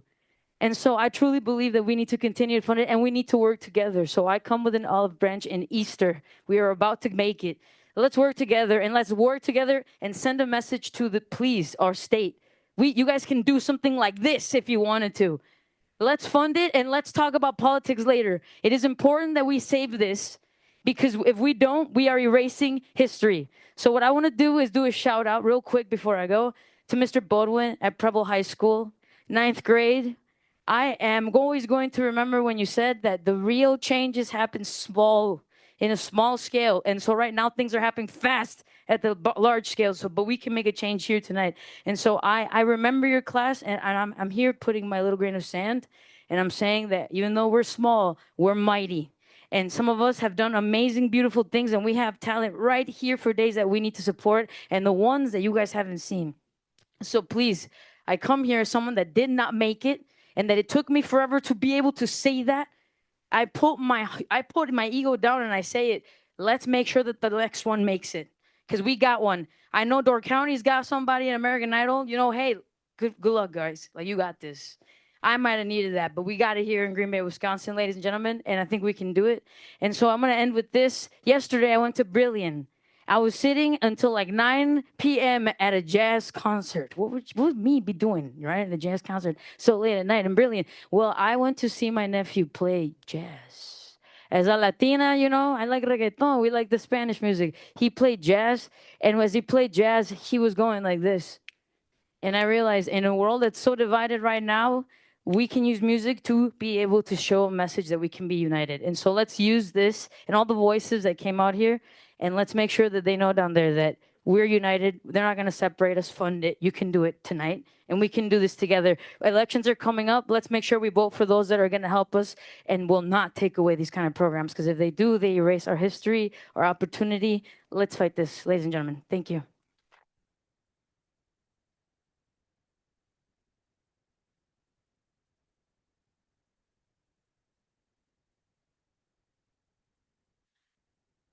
Thank you very much. That's all the sheets I have. Do you have any? Just make sure.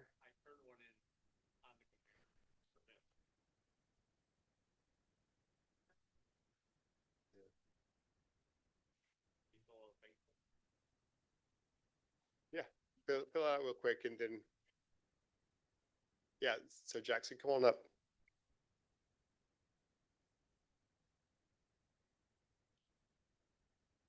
I'm Jackson DeGrave. I live at 1055 South North Road, Green Bay, Wisconsin.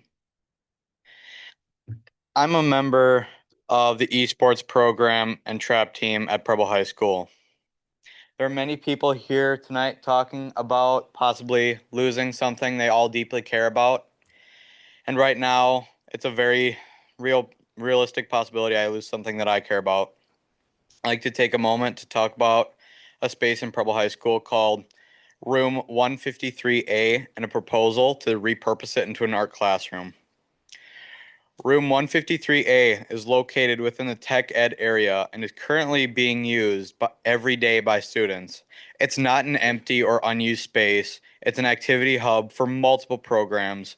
It is also used for engineering classes because it has the only sink in the area for experiments. It's also where several student organizations meet, including Asian Club, which has 25 members, K-pop Club, which has around 25 members, Gaming Club, which has around 25 members, and Esports, which has around 30 members. Altogether, these programs serve over 100 students. Many of us use this space daily after school for meetings, competitions, and fundraisers. It's where we host esport matches, prepare food for school events, and build connections with other students. For many of us, this room is more than just a place. It's a place where we feel like we belong. We understand there's a need to take more space for the art program, and we support that.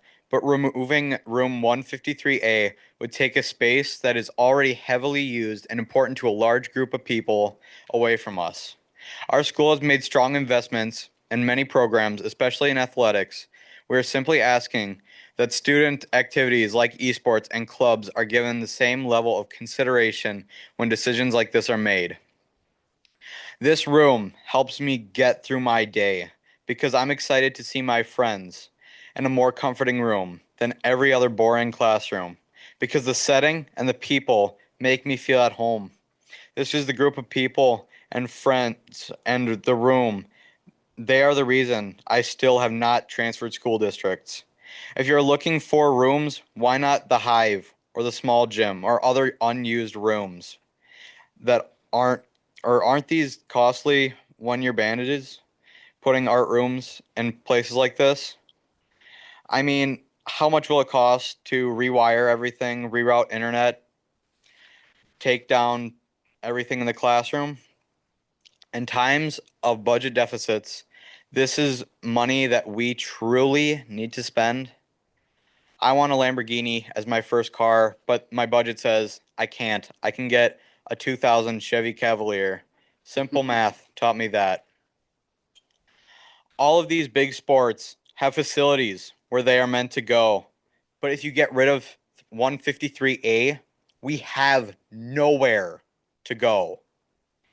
The teachers that work in that room have built the environment of that room, from the fancy lighting and everything that makes that room feel like that room. They did all that from their own pockets, for their love of teaching, for their love of the students, for the love of what they do. The district has not funded that room. With esports, gaming club, K-pop, and Asian clubs, we've not gotten anything. I'm thankful that we did get a new Nintendo Switch console, but that's about it. We're asking simply, if you aren't going to give us anything, please don't take anything away from us. We respectfully ask that you consider alternatives or alternative solutions that allow both the arts program and the programs that are currently using 153A to continue to grow. Thank you for your time. Thank you.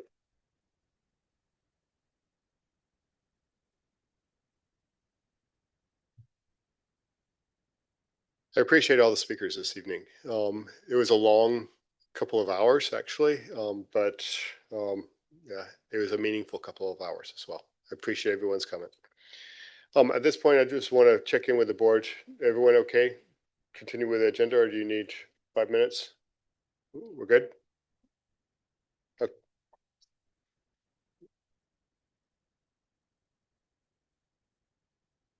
We'll continue with the agenda then.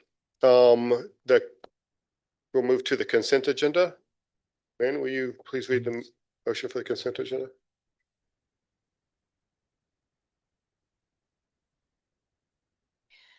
I move that the consent agenda as presented be approved.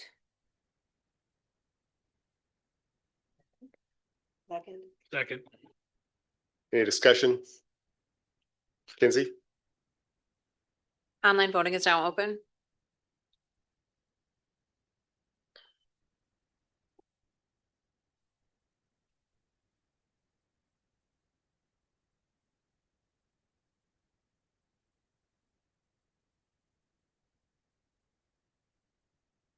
Lynn, do you want to do a voice vote?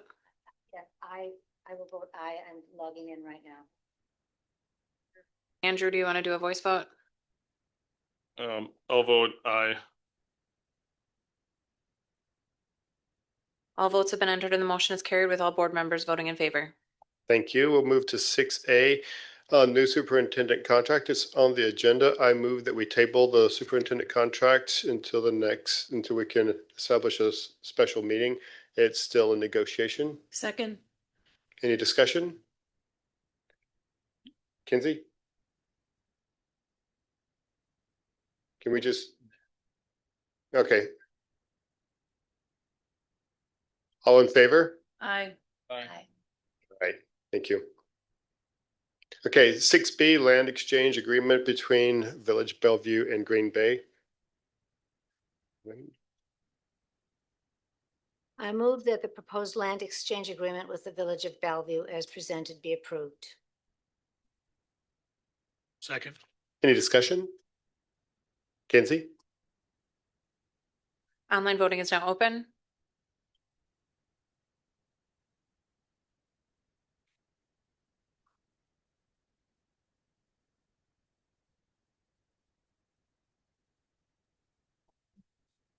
All votes have been entered and the motion is carried with all board members voting in favor. Moving to 6C, the extension of the development agreement with the City of Green Bay.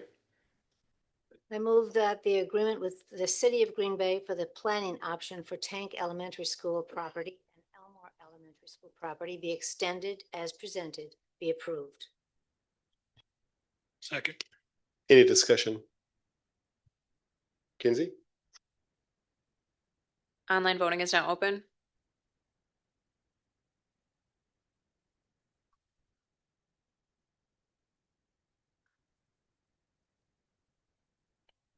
All votes have been entered and the motion is carried with all board members voting in favor.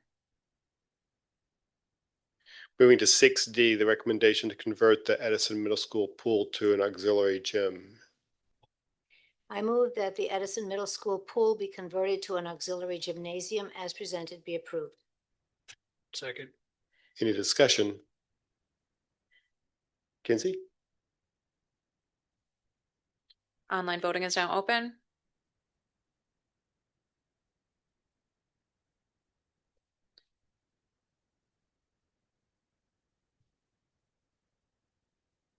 All votes have been entered and the motion is carried with all board members voting in favor. Thank you. Moving over to education, 6E, the middle school instructional material. I move that the instructional material purchase for middle school science as presented be approved. Jeanette, a second. Any discussion? Alex?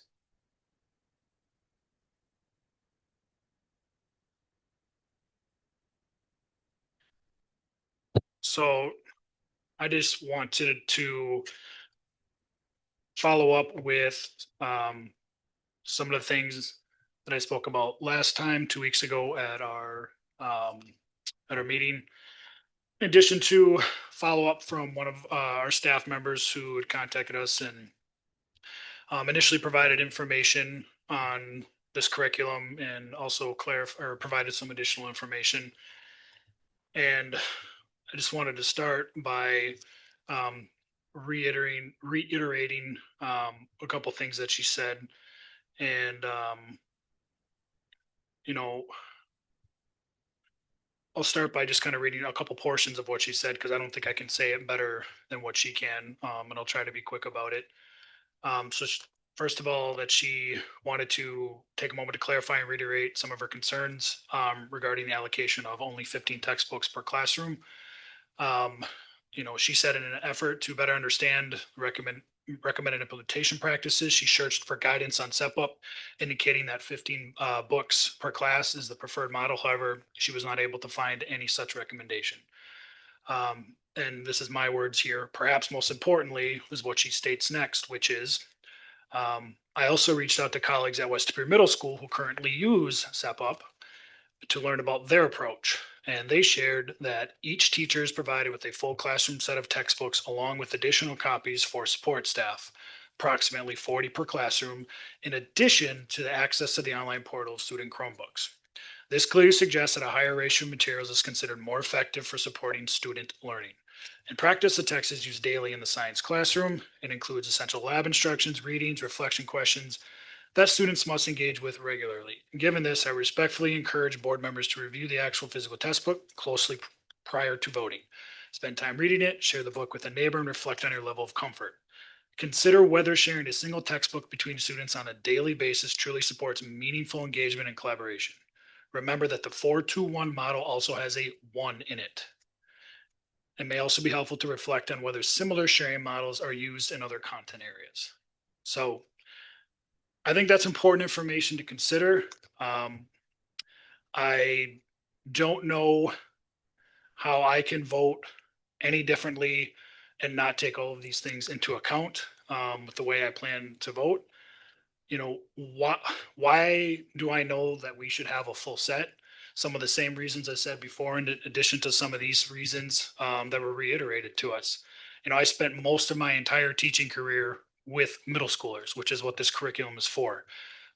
In fact, in 5 of our schools that serve grades 6 through 8, I've worked in. So I know how today's middle schoolers learn. We're also hearing from a teacher who was one of the few who piloted this curriculum, who's been teaching science for over 30 years. And we have also been informed that according to this teacher, that at West Superior, a very high functioning respected district using this curriculum also has a full set. I wonder why. And lastly, I'm not aware of too many, if any, other content areas where we are willing or choose to teach this way with half of the primary guiding resources. So I'm left with questions such as, what are we trying to prove? And so many others. If high functioning students, teachers, schools use a full set, and our own science teacher of over 30 years says use a full set, one who piloted this already, I think that's clearly all we need to know. Jeanette. I read that email and I appreciated her contributions. But I also met with Angie Lacombe and Lindsay Van de Ven. I did borrow one of those books and look through it. No, I didn't share it with one of my neighbors. I shared it with my husband and he said, it looks like a textbook and what do you want me to tell you? So he wasn't very helpful. But my meeting with Angie and Lindsay was extremely helpful. We talked about why they would use a half set versus a full set. That if there was reading that the kids had to do, they would be provided either with the Chromebook or they could get a copy of the chapter piece that they were going to read. And a lot of the book is geared towards interaction between students. So when students have to cooperate with each other, that also leads to another level of teaching. I'm not a teacher, I'm a parent. Sometimes kids cannot be so nice with each other, but in school they need to learn to cooperate with each other, and this is one way of doing it. This is science. I know a lot about science. I'm a retired physical therapist. I had a lot of science. And now I know that there's a big difference between a college student and a middle school student, but there's a lot of cooperation that has to go on with that, especially when you're in a gross anatomy lab. You share books all the time, and have a lot of discussions so that you learn together. So I support this, even though it is different from what I am used to. But after looking at the books and talking to Angie and Lindsay, and this is one teacher out of 10, 8. I didn't write that down. I don't remember how many teachers. And I know we were sent something, and unfortunately, I'm not finding it on my emails right now, and I don't want to take the time to look for it. So Angie could probably fill us in on that. Many of the teachers were supportive of this system, so I'll let her speak to that. But I feel that I can support this system.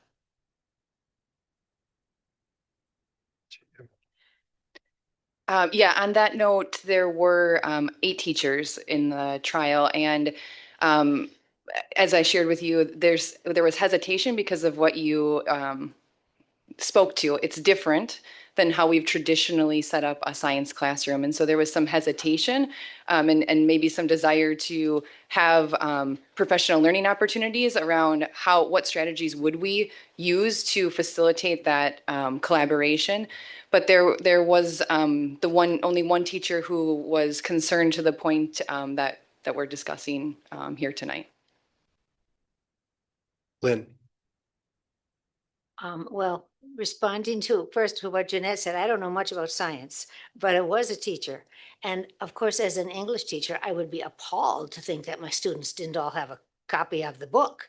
However, I do understand from our last meeting, and I would like one of you to perhaps clarify this. There is a reason why this program is created this way. It's not to save money on books or to be mean to kids or something like that. There's a reason. Could one of you just briefly explain again what the philosophy is behind that? And also, you told us that all the teachers who piloted it except one thought that it worked just fine. And also, is there any possible workaround in case there have to be more books or something like that? Yes. So the first portion, I think, as Alex said, districts do choose. West Lapeer was not one of the districts that CPUP had referred us to as far as using a half class set. So there are districts across the nation that do choose to have a full class set. However, when we engaged in conversations with CPUP, one of the first things they said to us was that our recommendation is a half class set, and most districts in the nation do use a half class set. As I mentioned last time, Appleton and Sheboygan also use half class sets. because there's not a necessity, as you described with an English textbook or even a high school physical science textbook, where there would be substantial reading and an individual student would either need to work in the book on a daily basis individually or would need to write in it or have that piece.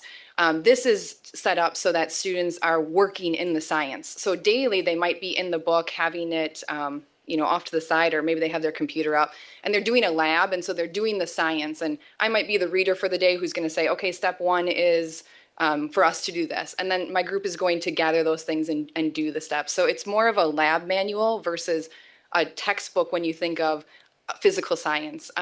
We would never recommend a physical science textbook to be half class sets when students have to read substantially and or take them home to be able to complete their work. The other piece would be you asked about the workaround. And so we were able to engage with CPUP again after our last meeting and increase the number of student books to 18 for the class set. And then we also have the 5 available in the library in addition to the online platform. And then as Jeanette had shared, Lindsay spoke to us about how she was already going to be making PDFs of the readings. They're short readings, maybe a page to 2 pages. But she was already working on that because one of the things we're trying to do is have students have opportunities for reading strategies. And so sometimes like they wouldn't be able to write in this textbook. So if they were doing a reading and a teacher wanted to apply, let's say, an avid reading strategy of highlighting and taking notes, we would want to have an actual copy for the students to do that. In addition, the one piece that we did not mention last time was that the entire kit comes with printable worksheets that teachers would be able to order from our print center that have like the lab spaces. So it could have a chart for students that they could either add to their science notebook, or the teacher could opt to print that so that they would be able to record their thinking and have that additional information. So those are some of the workarounds to support a situation where maybe we do need to have a few more copies in the classroom on that day. Others? Andrew? Why is it so important to do it this way? West DePere isn't doing it this way. I couldn't even find a reference on CPUP's own website to doing this as a half class set. Why is this? Is it money? Why is this so important that we for the first time do a textbook adoption this way? Yeah, the intent of sharing this package, which is also one of the first times we've done a widespread kit-based program, which already makes it quite different from other curriculum materials we've adopted, is not with the intention, to cut any corners or make it more complicated to engage. In the work of curriculum, we talk about implementing with integrity, and integrity is a direct connection to how materials are intended to be used. As Angie pointed out, the use of a small set of student text to be used collaboratively along with the kits are the ideal configuration for the program to carry out. Sure. I can speak a bit about having collaborative aspects in science. I completed chemistry last year, and on my other science classes, when we did labs, we did partner work. So in my opinion, having this system set up in our middle schools is preparing them for what they'll be doing in high school. And then I also believe that in college, if you do labs, you'll be working with a team. So this is instilling those skills that they will need in the future in them young. Thank you. Others? Alex? I'd like to make an amendment to the motion. Go ahead. I'd like to amend it, and the current motion is that, and I would like to change it so that the instruction of material purchase, and then this is where the amendment comes in, where it changes to including a full class set of text for each student for middle school science as presented be approved. I'll second. Any discussion? Samantha? Am I safe in assuming then that that would require, just looking at the funds associated with that, that would just double the textbooks cost, or what does that equate to money wise? I don't think we can answer that at this time. Alex? And for reference, I was going to bring this up earlier, but whether it's 3 out of the 17 times that this one teacher made copies for, it's clear that its intended purpose is to be sending things to the Print Center a certain amount of times for resources. And, that's something that I know very well from teaching Spanish and having to do a similar thing over many years, that that's definitely something the district has a keen eye on. And there are significant costs, and, as part of that, also considering that it's going to be for, every science teacher at this grade level. So there would be obviously that whatever relatively small amount of increase, but you also probably wouldn't need to print as much stuff too. So just something to throw out there. Jeanette? I looked through these books. There's not that much reading. And as Angie said, if kids are going to use pencil paper and they want to do highlighting and notes, they can't do it in the book because that book is not their book. It's not an individual book. It's a book that's being shared in the classroom. And so notes can be taken on a piece of paper. They have to do that, right? It's not that much reading. And I know that money is not the driver here, but let's face it, we're talking about cutting programs and cutting things that are costing $20,000, $10,000, $1 million. Every little bit counts. And I'm not saying I'm going to vote for this because I want to save money. I'm going to vote for this because this is how the program is set up.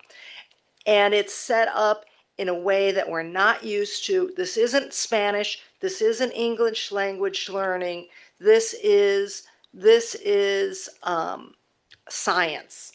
And science is taught differently. And I think this is a progressive program. And I spent a lot of time with these two women talking about this program, and it was very eye-opening. And this being a kit, it's worth every dollar because they're going to do, I think it was mentioned at our last meeting about the owl pellets, because I made a joke about loving to look for owl pellets. But everything is there. And the benefit of this program is that the book is just extra to give kids information that they can look at their Chromebook and get information. And I don't know, I haven't used a Chromebook, but I'm guessing, because I can do it on my iPad, I can make notes and things when I'm reading. They can't do it in the book. So what would be the purpose of having those extra 15 or 18 books? Andrew? Well, why isn't this all over their website? Why isn't this a standard option that can easily be found for sale if this is a routine? I'm not saying we're the first people to ever do it, but I'm saying I can't even find where you would go to look for a half set. CPUP is a business that is, they want to earn funding as well, right? And so I think that they would happily sell us as many textbooks as we want. If a district would want to have one, their recommendation to us was that this is what you need. You need a half class set because this is our model. The trainers that came to provide the training to the teachers, they taught in districts, 2 of the 3 taught in districts that had half class sets. And so the training was based around the use of a half class set as well. So I don't know that they advertise it on their website. They do talk about the model that they use, which is the 421. But I guess that would, I don't know why they don't, but what I know is that I can honestly say that one of the first things they said to us was that this is how we utilize this, and that a half class set is the model that most districts use. What's the 421?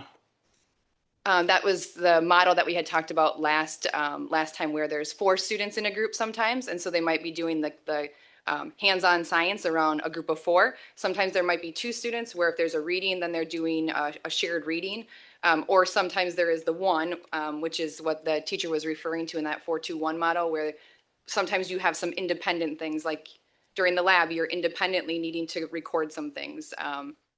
There's different aspects of it, but the idea is that sometimes we do things in 4s, sometimes we do things in 2s, sometimes we do it individually. Ben? Based on the advice of our staff and the reasoning that Jeanette has provided, and especially the president of our Intra-City Student Council, I do not support this amendment. And just right. What if you're wrong? So what's the remedy if you're wrong? Is it just we come back next year and you say, yeah, I need 10 more textbooks per class? Is that the remedy? If you go down this path, the half class set isn't getting it done, you just come back, right? Because I know that there's a cycle for curriculum adoption, but you're not adopting a new curriculum, right? You're just purchasing additional materials, correct? Correct. That would be not yeah, we wouldn't necessarily need to Right. do a longer process. And implementation for us would be a 3 to 5 year plan. And so we would be monitoring how things are going. I think our first step, the first remedy would be to spend time in professional learning and continuing to support the methodology. But then certainly we would continue to listen and see how things are going in classrooms. And that could be one of the remedies as well, would be to purchase additional copies if needed. Yeah, thank you. Alex. So a couple of things. I'm trying to avoid the opportunity to be wrong. I don't think it's worth the chance. I don't think, that's necessary. And I also keep in mind that if we have to come back next year, we're looking at a $24 to $30 million budget shortfall, and then we're really going to be talking about pinching pennies. So it's going to be harder to make the justification, if you will, to add on. And why waste a year of learning if we end up finding out that 25% or more of our schools, throw out a random number, are really struggling and it's not working? When it's, really your foundational, your 6th grade science, if I remember correctly, 6th grade, like that's an important year. That's where kids really learn how to start to be learners. They're out of elementary school now. And I want to reiterate, or I guess I want to make clear one thing. This isn't just a general thought process. I am basing my thoughts, my decisions on our school district and our schools and our kids specifically. Because I've been in our schools, because I'm thinking about this teacher in our schools, I'm thinking about how this can impact and work for our kids. We are not West De Pere, but that's a reference point. We are not these other school districts. I'm making this decision or this thought and this recommended motion because of what I think, and some of which I highlighted in the past meeting, things that we need to consider for our kids and the success of our students. So, no.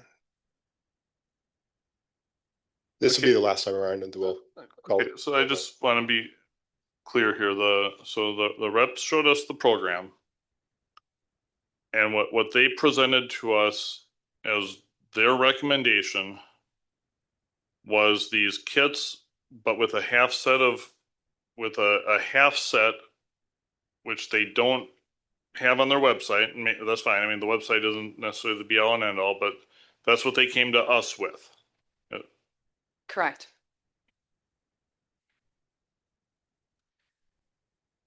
So I recognize that when we went through and kind of updated policies around curriculum adoption, I was a strong advocate for minority opinions, right? And making sure that they were heard. But I appreciate Mr. Minot's position and the fact that he has deep experience in the district. It wasn't just one person, it was 8 staff members. I'm faced with a minority opinion that is vocal, right? Everything, but if your recommendation is half set and that recommendation is founded in a professional recommendation by the publisher of a half set, I'm a no for the amendment.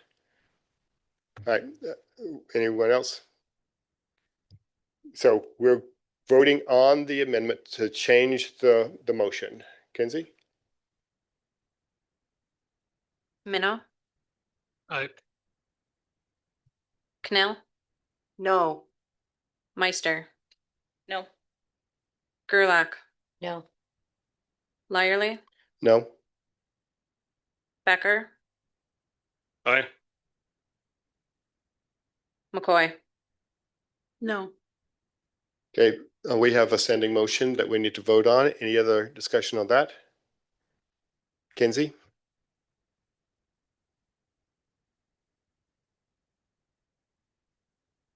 Online voting is now open.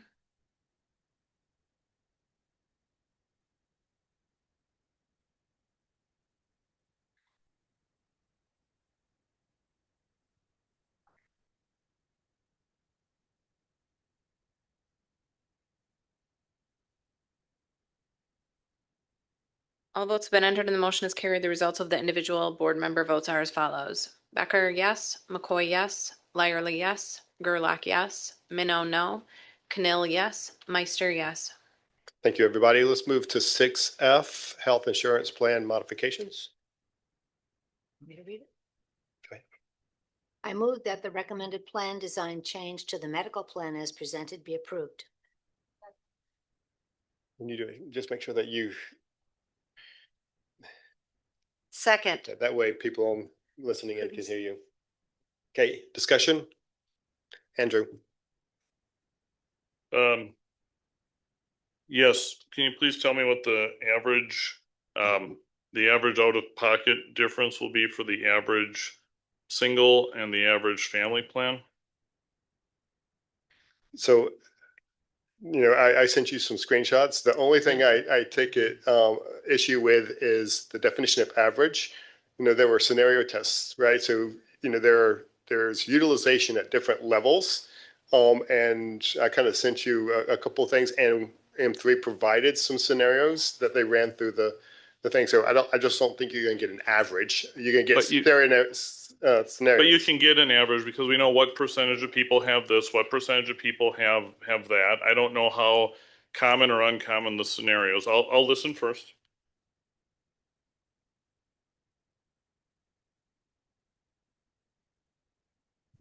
Mike? Yes. Andrew, I want to try to answer your question. Do you mind asking it one more time, please? Yep, I need to know the average, the mean, out of pocket difference, actuarially expected for a family and for a single. They have to know how much worse off they're going to be. And I would love a lot more than that, but I will settle for an average as being, kind of a best we can sort of do. Okay, thank you for clarifying. The estimated average increase on the copay plan for single with the proposed recommendations would be $461.11 annually. For families on the copay plan, it would be $1,238.28 annually. So in both of those cases, if a family was attempting to make a budget, they would divide by the number of paychecks they get per year if they were trying to use an average. Okay, and that's helpful. And then in addition, there's some premium increase. That's inclusive. That's premium increase plus expected out of pocket? Yes, that includes the averages related to deductible, premium, max out of pocket expectations. Would you like the answers for the high deductible plan as well? The average for the high deductible plan would result in a savings on average. The average savings for a single plan would be $383.17 annually. And families on the high deductible plan would be $458.67 annually. Both of those numbers would be projected average savings based on the proposals this year. So we've made the high deductible health plan more generous? Yes. But didn't we reduce some of the contribution to the HRA? Wasn't that a big piece of that? The HRA proposed reductions are on the copay plan. There's an opportunity for a district sponsored HSA on the high deductible and a decrease in the maximum out of pocket affiliated with the high deductible.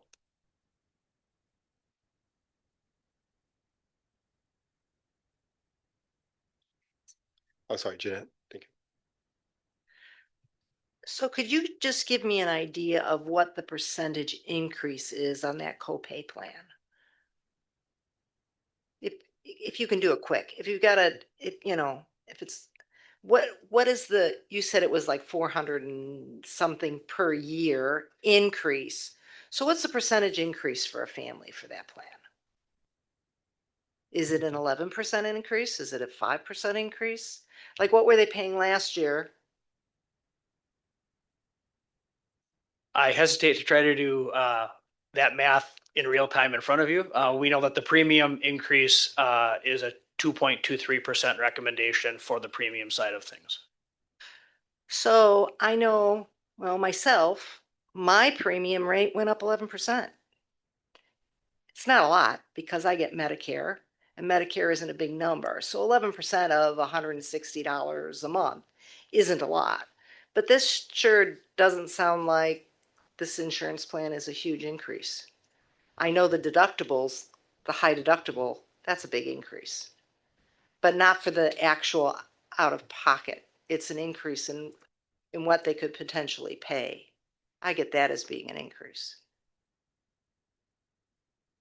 I think because it's complicated with regards to a 2.23% proposed increase on the copay plan, a reduction in the HRA contribution, the recommended changes on the rollover piece, the recommendation to change from a 12% employee portion to a 50%, like that's where I hesitate to try to give you the math in real time that way, because I don't want to misspeak.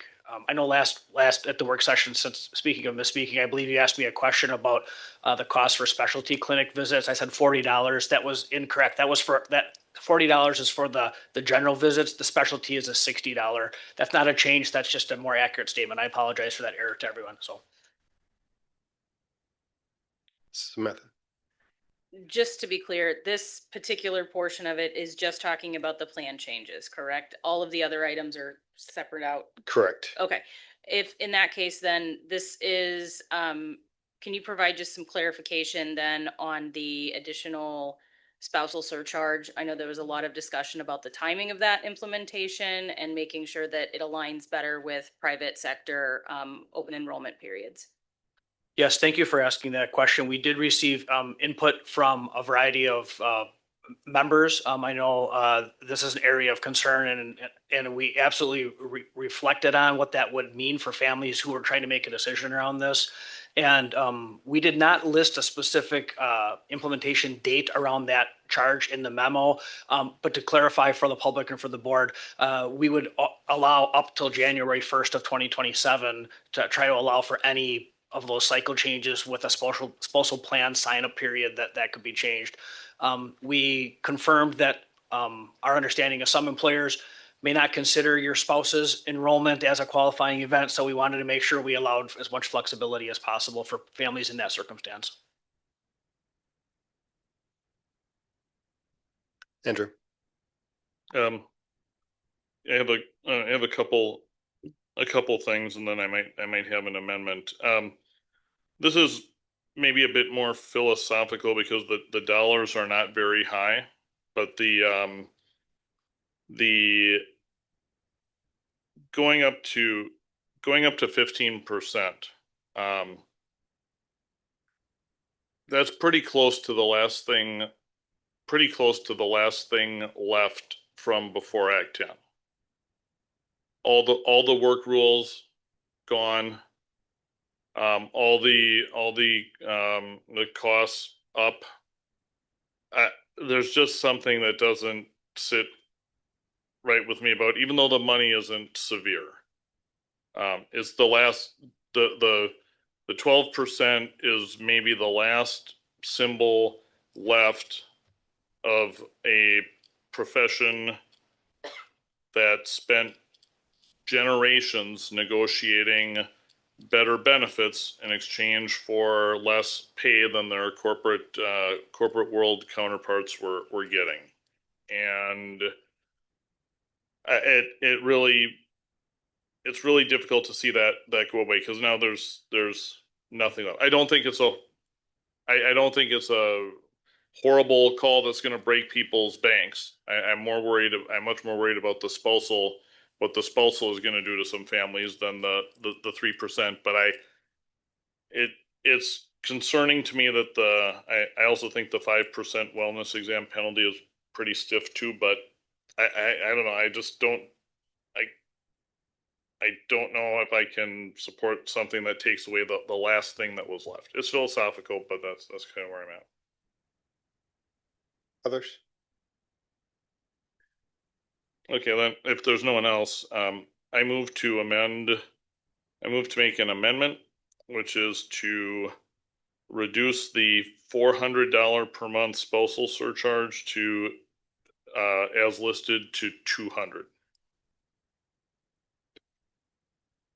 I'll second. Any discussion? Yes, Lynn. Just like to ask the staff a question. Is that something that we can just say we're going to do? Yeah. I recognize, Mike, can you confirm, I think that the model number that was used, that spousal surcharge was based on the same benefit provided by the city. Is that correct? That is correct.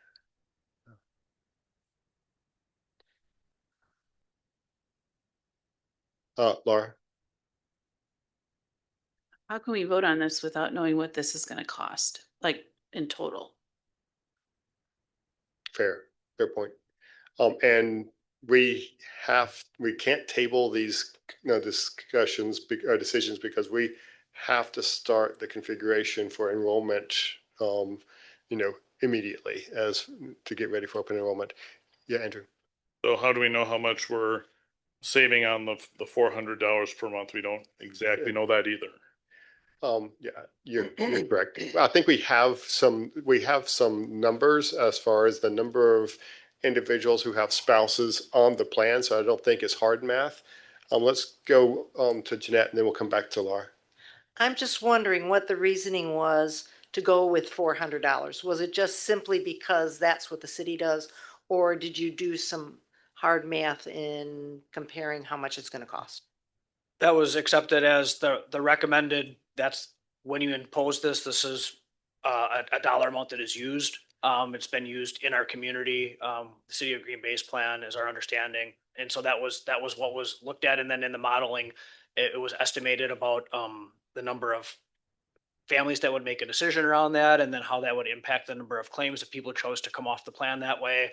And so, essentially I would presume, to your point, Laura, we can't give exact estimates, but we could estimate that'd be half of that amount, but that could be wrong because maybe $200 is an amount that would cause a lot lower projection of people who would decide not to use as secondary. So we'd have to go back and try to remodel that out to better understand.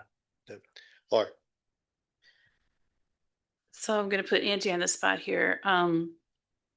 In your budget projections as they are current, the numbers that have been given to us and the proposal that has been given to us, has that already been incorporated into your budget projections? So once we started figuring out like what we were going to propose to the board, now I have included that. So is it $1.2 million savings?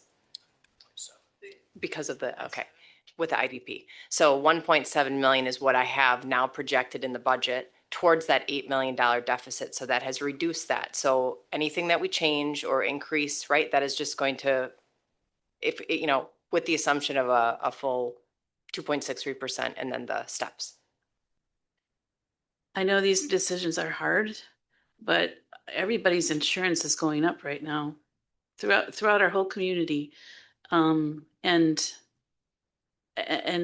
I feel like we're on shaky ground when we start randomly cutting in half things that have been budgeted, and a fair amount of time and effort has been put into what this will look like to kind of even out the pain, so to speak, across the various different groups that buy into our insurance, our group rates. So I don't know. I don't feel good about making this decision abruptly like this. Okay, so Jeanette? I'd like to know how many families have a spouse who already has insurance through their employer that's also taking this as a secondary insurance. Because this is not for families that the spouse doesn't have insurance, correct? This is for families that it's a secondary insurance for the spouse. How many families? Do you have any idea? 151 original. Pardon me, 165 to start the year, and it's down to 151 in the evaluation of claims with regards to the claim dollar amount. So it's between 150, 165 has been the number. And how many families do we have working in that, a rough number, it doesn't have to be exact.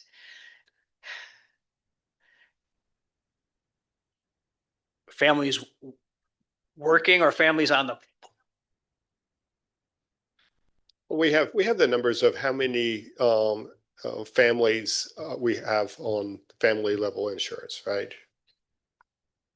yes. That would be the proportion that you'd want. So how many families do we have on family level insurance? Bear with me a moment as I go through my papers here, okay?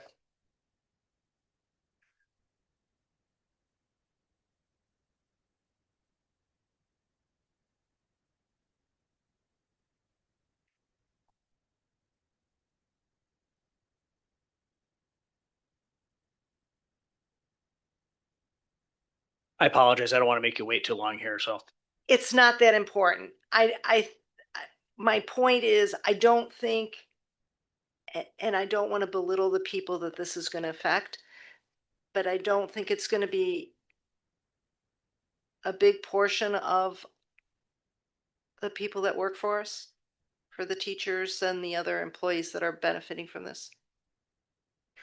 We have 527 employees who have selected the family plan with approximately 2,000 members associated with those family plans. Does that make sense? Vicki? My notes show that we are estimating a savings, if we go with the 400, of about $325,000 a year. Others? Okay, so we have an amendment on the table that we need to vote on. So Kinsey, walk us through that. The amendment, correct? McCoy, No. Becker, Aye. Lyerly, No. Gerlach, No. Meister, No. Cannell, No. Minnow, Abstain. Do you want to just reiterate to those in the audience why? Sure, I can just reiterate that there are particular agenda items due to relation in the district that I cannot either appropriately weigh in on or vote for on some of these action items tonight. So I will be abstaining accordingly. Thank you. Okay, so now we're back to the base motion. Any further discussion on that? Kinsey? online voting is now open.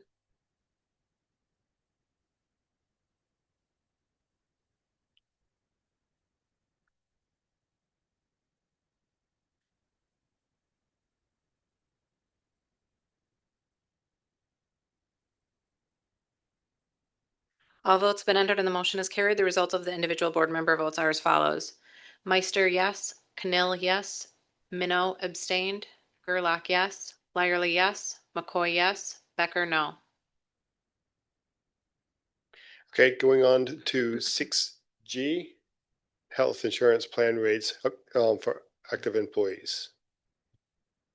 I move that the 2026-27 health insurance rates for the $1,500 deductible health plan with a health reimbursement account and the minimum essential plan for active employees as presented be approved.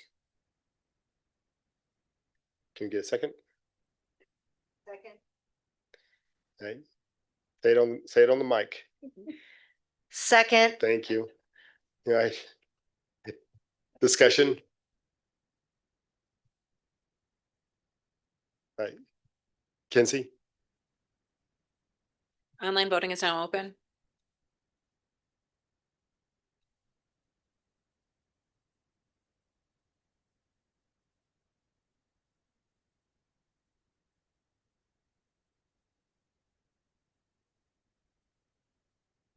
All votes have been entered and the motion is carried. The results of the individual board member votes are as follows. Becker, yes. McCoy, yes. Lyerly, yes. Gerlach, yes. Minnow abstained. Cannell, yes. Meister, yes. Thank you, everybody. Let's go to 6H, health insurance plan for retirees. I move that the 2026-27 health insurance rates for the $1,500 deductible health plan with a health reimbursement account, the minimum essential plan, the $500 retiree plan, and the prescription plan for retirees as presented be approved. Second. Discussion. Kinsey? Online voting is now open.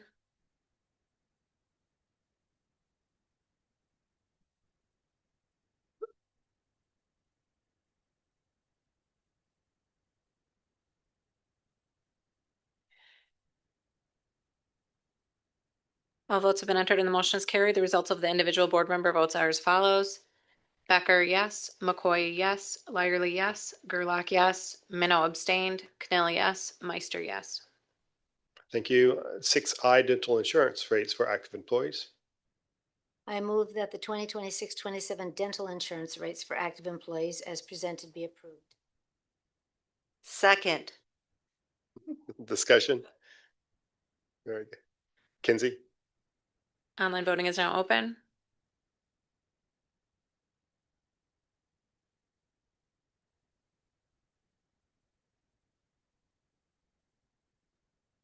All votes have been entered and the motion is carried. The results of the individual board member votes are as follows.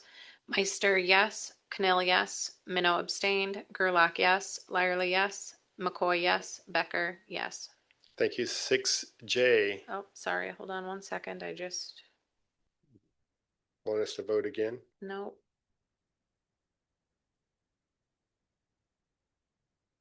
Okay. Okay. 6J, dental insurance rates for retirees. I move that the 2026-27 dental insurance rates for retirees as presented be approved. Second. Discussion. Kinsey? Online voting is now open.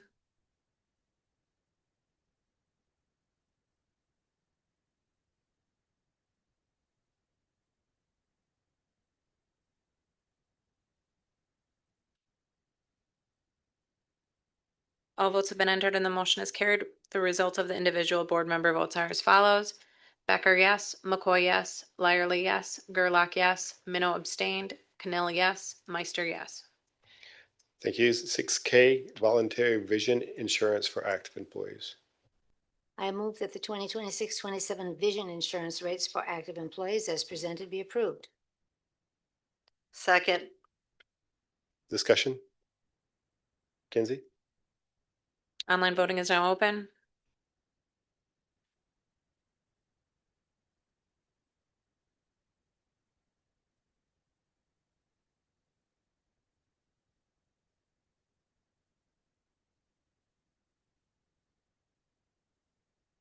All votes have been entered and the motion is carried. The results of the individual board member votes are as follows. Meister, yes. Cannell, yes. Minnow abstained. Gerlach, yes. Lyerly, yes. McCoy, yes. Becker, yes. 6L, voluntary vision insurance for retirees.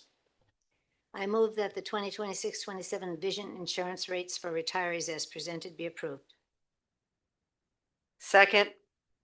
Discussion. Kinsey? Online voting is now open.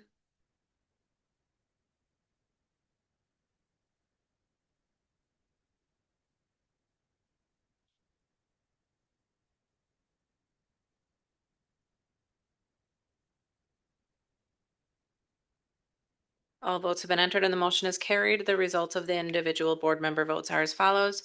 Becker, yes. McCoy, yes. Lyerly, yes. Gerlach, yes. Minnow abstained. Cannell, yes. Meister, yes.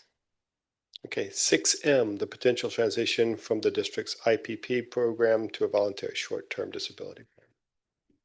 I move that the district transition from the internal income protection plan to a voluntary short-term disability plan for the 26-27 school year as presented be approved. Second. Discussion. Andrew. Yeah, this is a terrible thing to do to staff. This is a terrible position to put them in. To not have, we're already losing money out of pocket with the, although I am glad that it gets better if they do the high deductible plan. We still have premiums going up. We're still seriously, I won't vote for it, but we're still talking about the possibility of not giving steps in CPI. And there is some protection for all when all are involved in the pool of everyone just having IPP and not having it be voluntary. And I think that umbrella, that fact that everyone's paying for short-term disability is just very important. And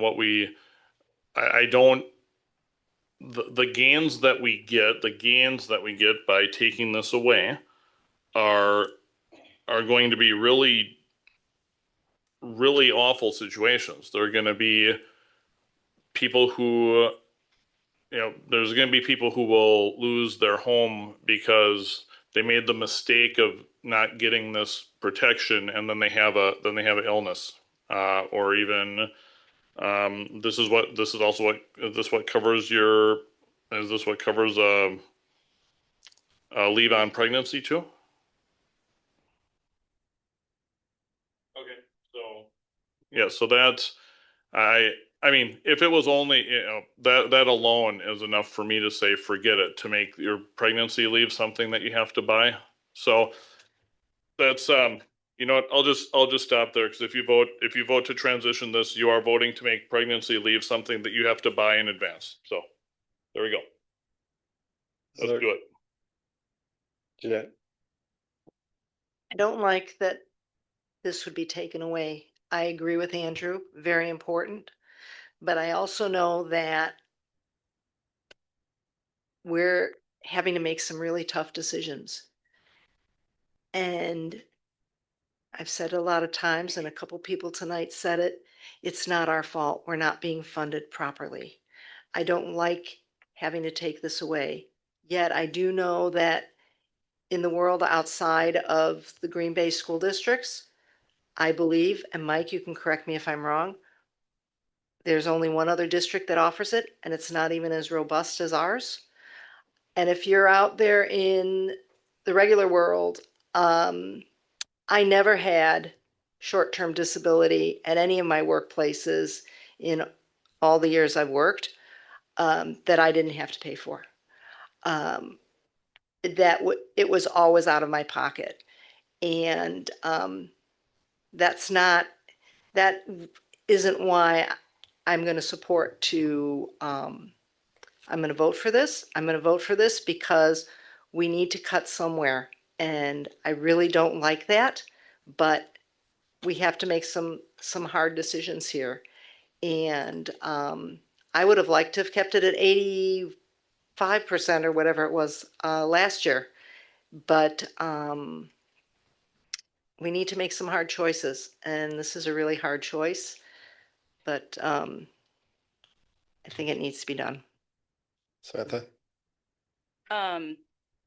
Oddly enough, this was actually, the reduction in the percentage was on the very first meeting I sat at, which was like 10 seconds after I was sworn in. So I was mildly certain of what was going on. Seeing as that was not even 10 months ago, I think the change to this benefit has been swift, and I am worried that by removing this, our staff doesn't even know what they're losing in a lot of cases. They don't need it until they need it. I can't support cost savings on the potential misfortune of our staff in this case. And these are folks who are working in our district, who as a teacher are taking lower paying jobs in general, and to be guaranteed 70% of their lower paying job in the event of a very, very unfortunate health situation, I think is something that we should continue to offer. And as many of the folks who've reached out, these are people that come back to continue to serve within our district. It's not like they use the benefit and then skip. They get well, they heal, they take care of themselves, their families, and they come back to continue to serve us. So I cannot support getting rid of it at this time. Lynn? The income protection plan is something that was new to me. I was never familiar with anything like this before. And Jeanette said that only one other school district provides this. I don't know, is that in the state of Wisconsin or is that in Northeast Wisconsin? And then a second thing I'd like to ask also is, what about other employers in our area, in Northeast Wisconsin or in the Green Bay area, the greater Green Bay area? Do they provide this? Is this a common thing that I just don't know about? We were not able to find another district that offered this at this point. There are districts that offer the voluntary proposal in a similar fashion that we have brought forward. I think there was one district that offered a district sponsored short-term disability plan that was still managed by an insurance company rather than, but we can't find another example of somebody who runs it the way that our district does. That's not an indictment on our district. It just, we were not able to find another one like that. And what about non-school district employers? Do you know anything about whether they offer such a thing? Is this just a common thing? I am not familiar with employers that there are employers that would offer company sponsored short-term disability, again, managed through a contract with an insurance company, however. So, Mike, you're right. In the private sector, it's a standard practice to have some sort of group-sponsored short-term disability that then you can buy up if you want to do something additional. But I cannot remember the last time we talked through this. Did we cost compare against a group-sponsored short-term disability? I know it's obviously not going to be the savings that we see on the books now, but recognizing the pain point of not knowing if you should opt into a volunteer benefits, and all of the statistics show that voluntary benefits are very low utilization, right, and enrollment. So I can't remember if last year or the year before we actually did a cost compare with a group plan.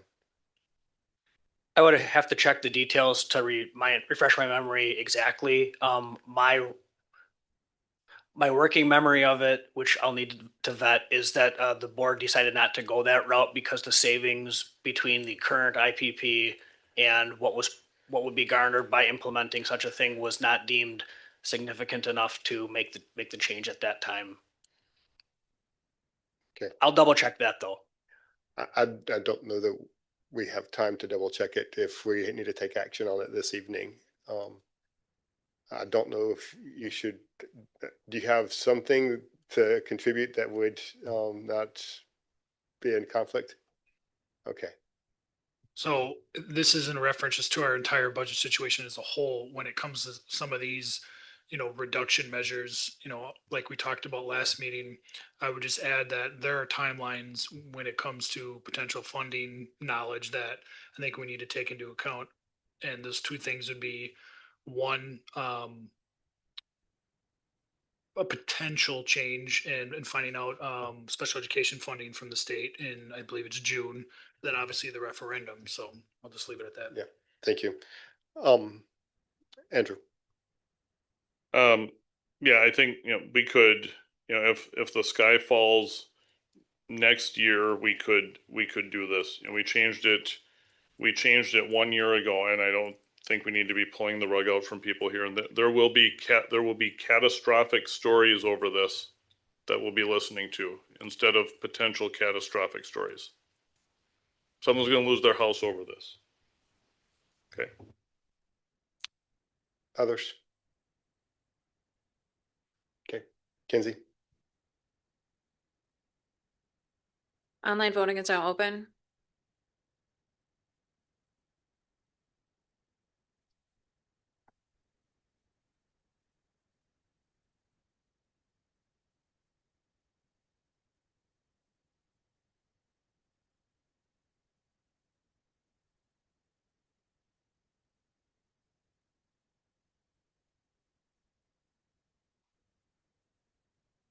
All votes have been entered and the motion did not carry. The results of the individual board member votes are as follows.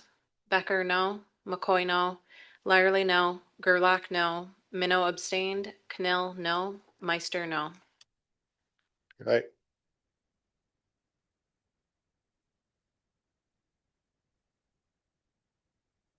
Let's move to 6N, implementation of new voluntary insurance options. I move that the district implement the new voluntary insurance options for the 26-27 school year as presented be approved. Second.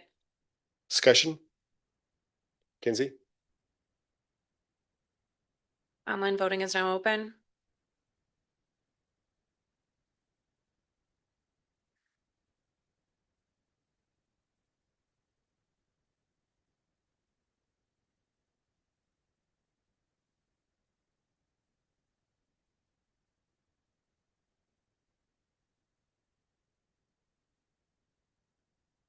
James, are you able to vote?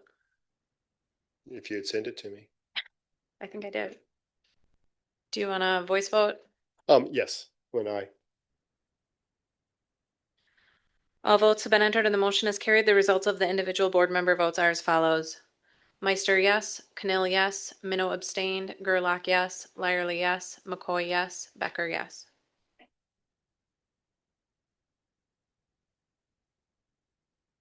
Just gonna log back in 1 second.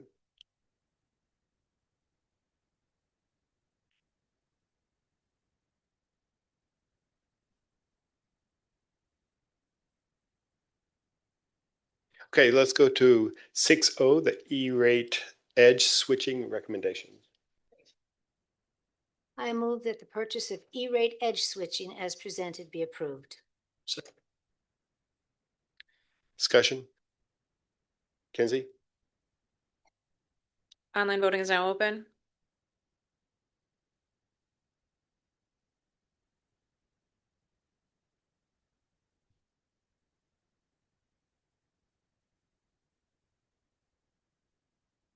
All votes have been entered and the motion is carried with all board members voting in favor. Okay, I make a motion to group items 6P through 6R. Second. Oh, sorry. Discussion?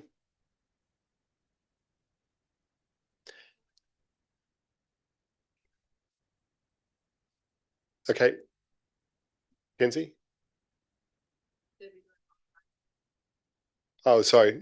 All in favor? Okay. I'll move the combined the combined policy revisions PQ and R. Second.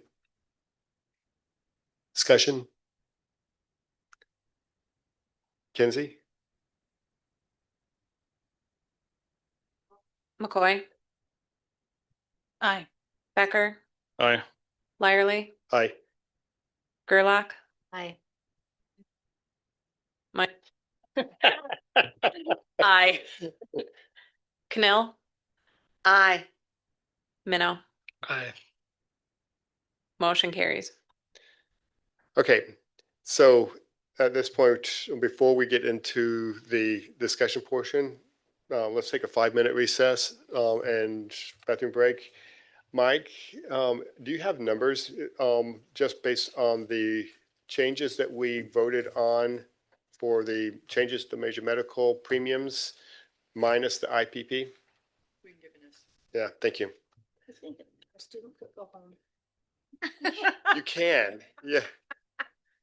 Oh, Okay. okay. I just didn't want you to stay if you didn't want to.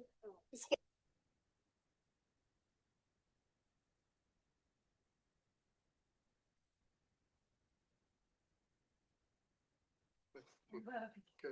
Yeah.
Okay, let's get back to the agenda. So we're going to start with section 7A, which is the superintendent update. Superintendent Byer. I don't know why everybody's leaving. Take I it won't. personally, Vicki. I wanted to start off by acknowledging Jeff DeGraves had mentioned Jackie as well. I just wanted to take a moment to recognize Jackie. She passed away 2 weeks ago. Worked with us for 40 years, and she is a legend in the district and beloved. Her son Joe still works for us. Daughter-in-law Peggy retired recently, and niece Carrie or Jennifer works for us as well, recently retired. So just wanted to acknowledge her. Thank you for that. On to Jackson Elementary. Was invited to come to Mrs. C's class a couple of weeks ago. This was actually in February. They did a living history museum of influential Black Americans. You guys, if you get a chance next year, they were so good. The students were really good, very much into their character, very knowledgeable. It was a great event. So shout out to Mrs. C over at Jackson. The technology department, Amy could probably talk hours about how amazing her team is. I know she can. But they recently presented at a conference. She gets her team out there. You would be so proud of how they represent Green Bay Area Public School District. We are leaders, not only across the state, but national recognition for the work that is happening under Amy's leadership in technology. So thank you, Amy, for your leadership. Yeah, it's good stuff. All right, the kids aren't in this picture, but I was asked to come and judge cake, and believe it or not, they didn't let me try any of it. I know. That's just art at that point. It's art, exactly. This was for FFA, Amazing Kids. It's a great program over at Lombardi. I know the board knows that. So thank you to Lombardi FFA staff for making sure I was included. The kids did a great job. Now I know Alex went to this. Okay, then I'm hoping that the board members that attended could weigh in, please. But Webster had their Into the Woods presentation. It was so good. Yeah, I mean, my daughters love to play sports and do all the crazy boy stuff, but they love to dance and sing and do all sorts of other stuff too, and they love musicals and everything. And I enjoy all of that as well. And it was really cool for the first time in my life to see kids of that age perform live. And we saw the first show, which is always the roughest one. And just thoroughly impressed to see what the elementary age kids can do, and again, that's our Fine Arts Institute, and it was awesome. Samantha and I both went to the last show, and it was not the first time I saw kids that age perform like that, because I've gone to everything Webster does, because they do such a wonderful job. And the kids that get to work on the set, that's wonderful too. And they do a wonderful job. And I do not know of anyone who is planning to close the Fine Arts Institute.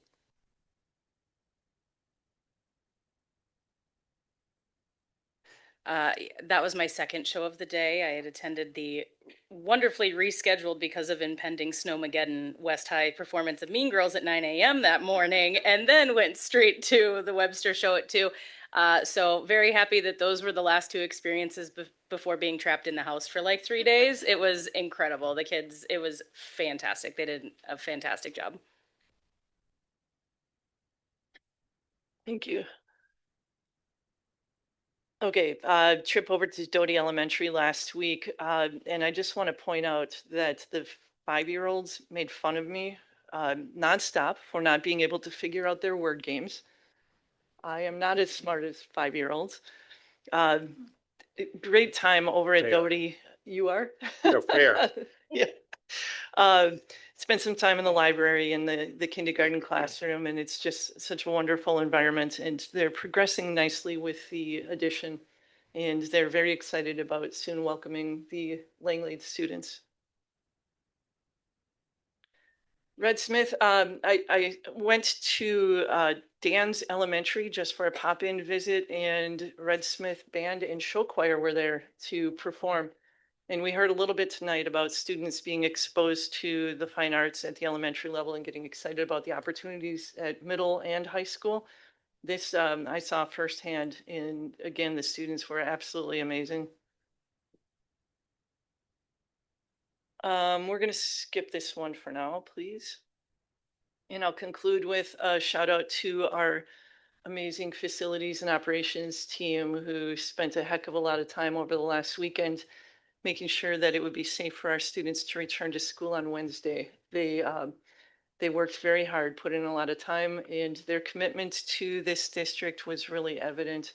Appreciation to the weather team. They get up early in the morning like Josh DePaul gets up, I think 2 o'clock, and goes out and checks the roads for us and lets us know by 4 o'clock a.m. whether we need to meet and talk about the day.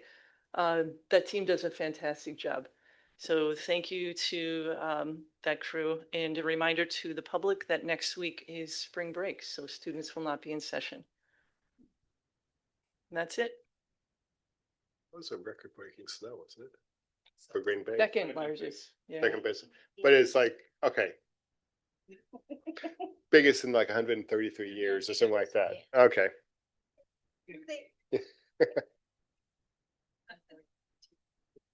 I hardly remember the one from 1880. Okay. All right, if that's done, we'll go to the legislative update. Jeanette? So I'm going to keep it short. You have to.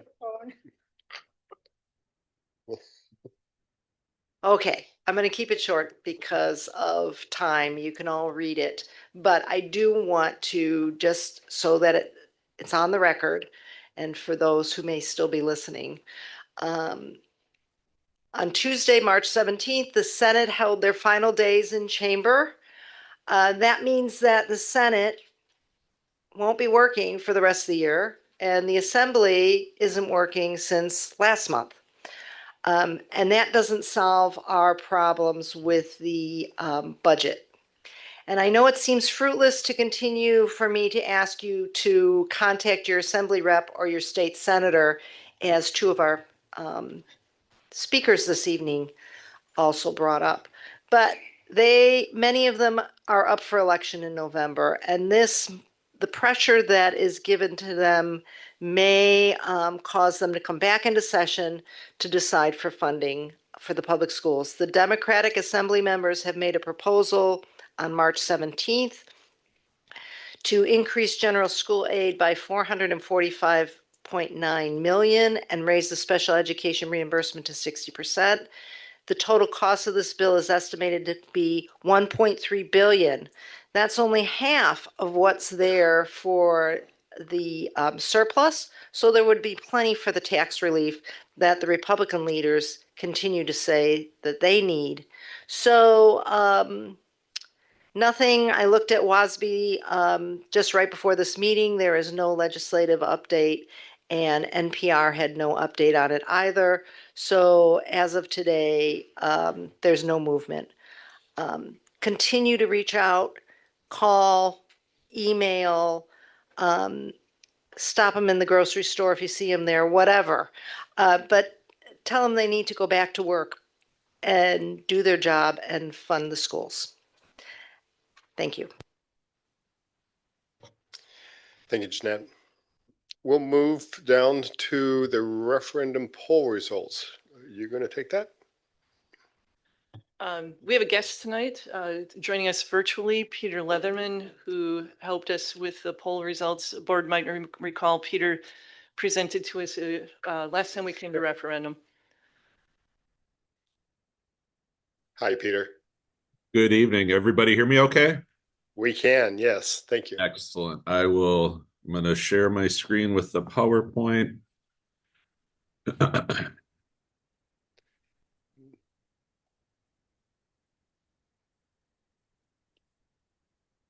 Everybody, is it up on your end? It is, but it's not in presentation mode. There it is. All You're right, good. super. I've got to turn. I had the YouTube meeting on my TV here, and now I see my face on the TV. That's not going to be productive That's for. disconcerting. Yes. That's very disconcerting.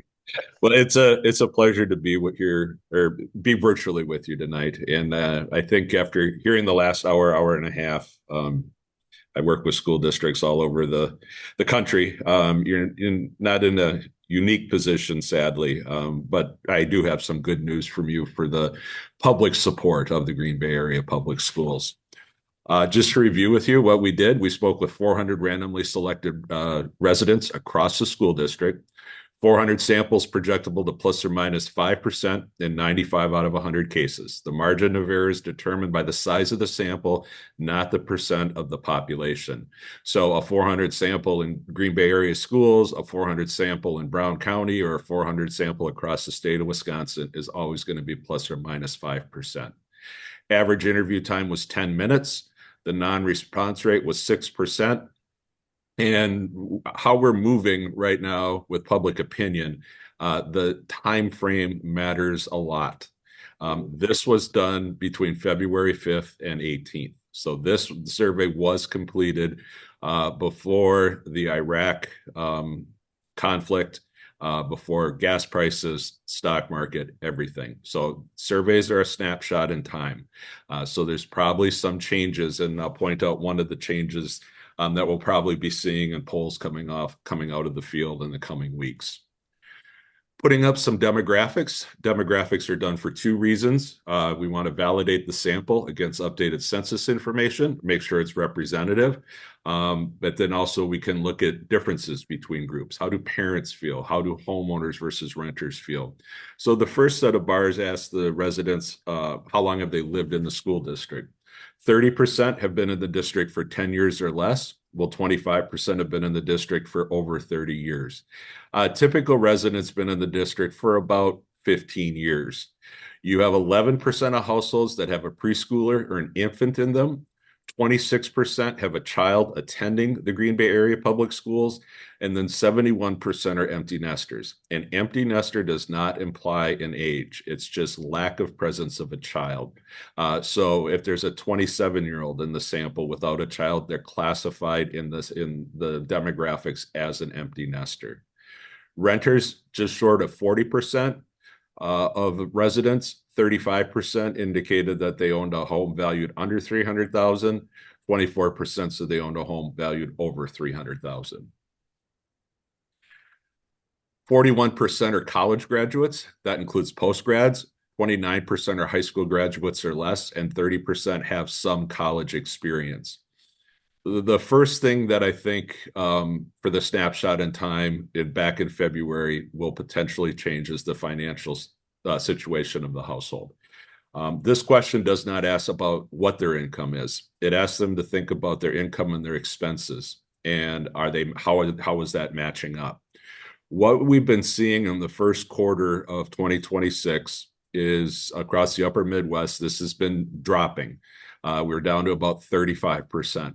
You were on the higher side of that back in February from what we were seeing in the first quarter. It continues to move down in spite of everything we've heard up until now. Keeping in mind the high that we had was back in the first quarter of 2023, when we had over 60% of people indicating they were financially stressed. So it's still an issue. Primarily, if we think back pre-pandemic, when the economy was good, we still had 26% financially stressed. You never have, but 2% financially stressed.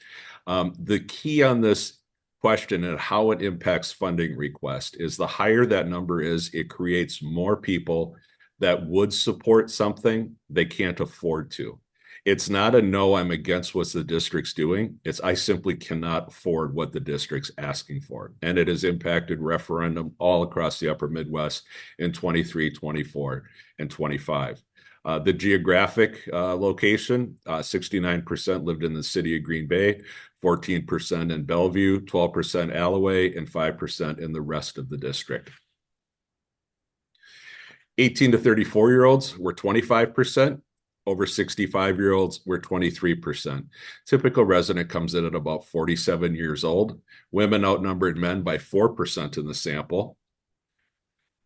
One switch from the survey from a few years ago in the demographics is not surprising. This ebbs and flows with who's ever in the White House. It tipped more Democrat than Republican, 42 to 35, with 20% indicating their independence.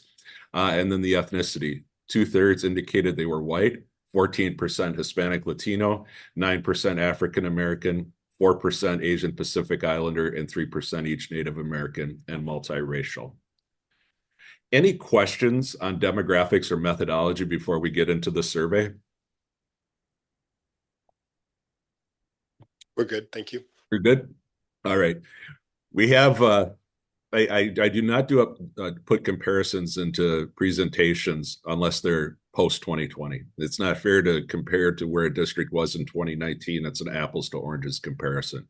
So we do have the comparison going to 2024.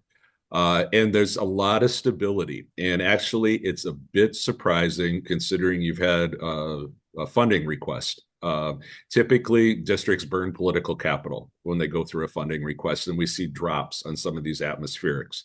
But we're not seeing it here. The quality of education, it was 79%, it's 80%. A little bit higher than the norm right now. Education has taken a hit post-pandemic. There's just more concern about the quality, and the norm has dropped into the mid-70s. So you actually went up a few points. It's not statistically significant, but 80% is the key threshold on this question. What do they like most about the Green Bay area public schools? This question and the next one are open-ended, and they can tell us anything, and we collapse them down into categories. So what leads the list? 26% teachers. I want to combine a couple categories, though. Variety of programs in the broad curriculum, 29%. And then the good academics, the excellent academics, and high achievement, 20%. Your community actually sets up a priority. I look at this as who's teaching, what they're teaching, and the quality of the teaching. Some districts, huge emphasis on teachers, others academic quality, others programs. Yours fleshes out that it's the programming first, followed by the teachers, and then the quality of that teaching. All with it between 30 and 20% in that range. What's the most serious issue facing the district? It's no surprise considering the discussion, and it's everywhere. Doesn't matter if I'm in Minnesota, Wisconsin, Pennsylvania. I was in Illinois last week. It's lack of funding. What we're finding right now is between 20 and 25%. You are actually approaching 30% of folks, just as an open-ended, before the surveys really even started, pointing to the lack of funding. The other issue that is facing school districts is high taxes. You're a little bit lower on that as a top of the mind response at 12%, but we're going to look at taxes a little more in depth in a few slides. Poor spending and declining quality, those are typically right around 10%. And then I want to point down to the bottom. The nothings are differentiated from the unsures. The unsures, they're not sure. The 18% that say nothing, and this will be a surprise to all of you sitting at the table, there are no problems in the Green Bay Area School District. You are governing utopia right now. And these folks are positive throughout. We call them boosters. They support funding requests. They rate the district highly on financial management. That's about twice the level of boosters that we currently are seeing in 2026. How does the district do on meeting the learning needs of all students? Most, only some, or very few? Comparatively well. This question has gone down. We're now down into the low 40s for the all students. And all students is a stringent standard. So the 48% is a strong result. We follow up with the 50% that say most, only some, or very few, and ask what type of students' learning needs are not being met. And it's the typical array that we see. It's the average, the struggling, the special education students, and underachievers. Now, regardless of their perception on the quality of education, we know that 80% rate it favorably. When they think of the quality of education compared to 4 years ago, do they think it's getting better, worse, or is it about the same? 35% say it's better, 11% say it's worse, and a majority say it's about the same. So if we're looking at momentum post-pandemic, there is about over a 3-to-1 ratio, a sense that things are moving in the right direction in the school district. Some specific perceptions, and these are the perceptions I mentioned at the front, that when you have a funding request, even if it passes or fails, it doesn't matter. These results drop, and you're going to see remarkable stability on these. Does the district spend taxpayers' money effectively and efficiently? 72% agree with that statement. That's 10 points higher than the norm. Do the residents get a good value for the investment in public schools? This is an interesting result because when you talk about a value proposition, two things go into it. How much are you paying, and what do you think about the quality of education? What we know, and you're going to see, is property tax hostility is up. So one of the inputs into the value proposition has changed, but still this remains stable. Over 80% say that they get a good value for their investment. Have you spent past referendum funds responsibly as you're in the middle of the construction? Absolutely, unchanged, 71%. Do you do a good job of involving the community? Unchanged, 77%. Are they satisfied with decision-making? Better than 3-to-1 ratio, 72-23. And then the bottom question is the first one that's going to give me an indicator as I'm typing up the results of what's going to come. Because the question is, the schools are a good investment, and I would support a property tax increase to protect that investment. The key on this is the no. That's the core opposition, because as the questions posed, we didn't say levy, we didn't say bond, we didn't say $5 a month, we didn't say $50 a year. That is your core opposition, and you can see it did go up. What we found last year, I worked on over 50 referendum and levy questions.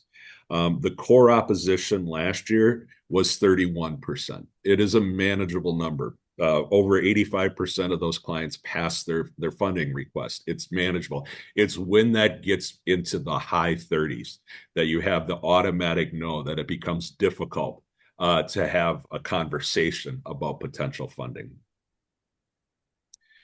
Job performance ratings, this is remarkably stable since 2024. The board, 68-30. The norm on boards right now is 60-35. Superintendent and administration, 70-27. It's better than the ratio right now is a 2-to-1 ratio. That's outstanding. And then teachers, very well regarded, 86% favorable.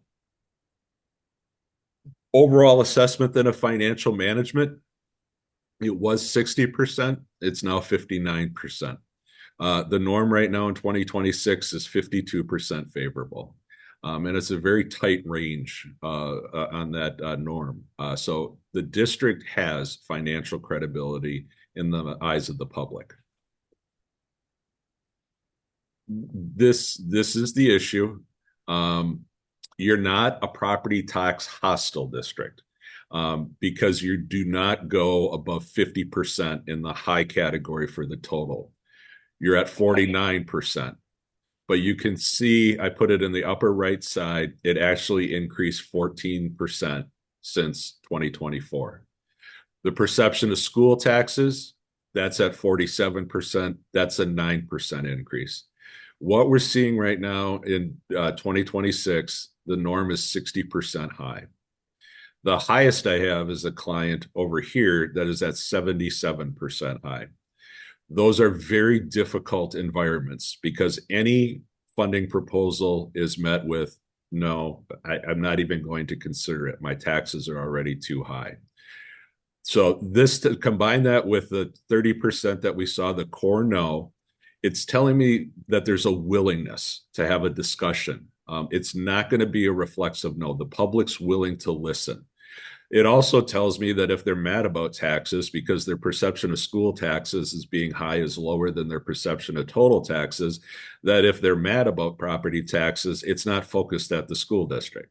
And that's what we see everywhere. They're mad at their city and they're mad at their county. That's the good news. But really, school districts are the only show that has to go to the public to get an increase in property taxes to fund their operations. Is the district adequately funded?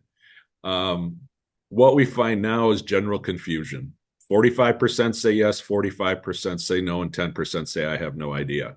You actually have a flat majority, though, saying no, the district's not adequately funded. Only 38% say yes, you are. If they heard the district was going to go for a property tax increase for operations, are they for all, against all, and are they persuadable? This is notable. This is the first survey I've done that we have less than 40% persuadable. When I started doing this 32 years ago, this slide would typically be 10 to 15% against all, 10 to 15% for all, and 70 to 75% are persuadable. Because as the questions posed, I haven't told them anything. We haven't told them what the funding would be used for. You have 60% of people that have made up their minds with no information. What we typically see is half the people have made up their minds now. It just narrows the persuadable folks, and the margins become thinner. You start out down 2 points, which is very manageable. You have 31% against all with 29% for all. The key is obviously going to be the persuadables. If we do our let's make a deal question, what's a reasonable property tax increase for operations? The nothing, it's under 35%, 33. We have 27% at 10. We have 24% at 20, and we have 11% at 30 or more. It comes in, if we take out the nothings, because they're not going to support anything. So those that are willing to support a property tax increase, where do they fall? Roughly around $150 a year at the outset. Now, is that number set in stone? It is not. It's meant to be a guardrail. To understand the further you go from that, it's so important on what the funds are going to be used for, which is why we go through a list and we ask, would you support a property tax increase for these purposes? You have extraordinarily high support for everything. The lowest amounts of support is 64%. There are many districts that don't have 64% at the top of this chart. So what leads it? Retain and attract staff, 84%. Enhance safety and security, 80%. Maintain programs, 79%. Facilities needs, 74%. Enhance technology, financial stability, improve CTE, all 71%, and then transportation at 64%. So this tells me that there's going to be support at higher levels of property tax increase. So we posed the question, and the question was framed as a tax increase, so we can get the true gauge of the appetite of the public. Now, I understand with the mill rate, it's possible that this funding could be provided tax neutral. So this is, we tested the $35 million operating levy. They were told that a $300,000 home would see a $30 a month per month tax increase. Do they support or oppose? And you can see the power of what's being asked for. 61% support, 38% oppose. And if we go back, I am going to flip back. We start out with 31% against all. We go through that list and we only pick up 7% that are opposed based on the uses and the property tax increase. Now, what's their reason for their decision? At this point, it's what we see in early surveys. It's the soft reason. Education's important. That's wonderful, but nobody gets up to vote on election day because education's important. They get up to vote because of need. And need will be a natural discussion point if you choose to go for funding. And it's important to lay out the logical consequences. If we look at the reasons for opposition, it's financial based, not surprising. The financial insecurity and the property tax climate. 13% say the cost is too high. 10% say their taxes are too high. No children, poor spending, and 2% say not needed. So on the need proposition already, it's the needed versus not needed is winning at a 4-to-1 ratio. Now, it is always important on an operating levy, on any funding request, there has to be something at stake. It's the logical consequences. Because if there are no logical consequences, there's no reason people won't want to raise their taxes. And so we tested 4 items and we asked if the additional funding is not passed, the district would face budget cuts. For each of the following budget cuts, please tell me if the cut makes you much more likely to support additional funding, somewhat more likely, or does it make no difference to you? Now, keep in mind, we started with 61% support. Staff reductions, 70% impact. Eliminate programs, 66%. Increasing class sizes, 66%. And school consolidations, that's at that base of 61%. So it does increase. And especially when I combine the soft support and the persuadables and look at those that say much more likely, the elimination of programs, because it goes back to their number one thing they like most about the district, is a driving force for establishing need for potential operating levy in the district. And then finally, we looked at communications. Where are folks getting their information? 26% say the newsletter, 16% the local newspaper, 13% the website, 1 in 8 rely on the grapevine, 9% each email and social media, local TV, e-newsletter, teachers and staff, and local radio. How do they prefer to receive information? This one, I always tell clients, look at this as print versus electronic. Mailed newsletter, local newspaper, 47% want to hold something in their hands. 14% email, 13% website, 9% social media, 7% e-newsletter, 43% want to push a button on a screen. So it's an equal divide. And there's very specific demographics, especially amongst parents. Parents are heavily reliant on email post-pandemic. They lived and died figuring out what was happening the next day for their kid, and they really haven't changed on their preference.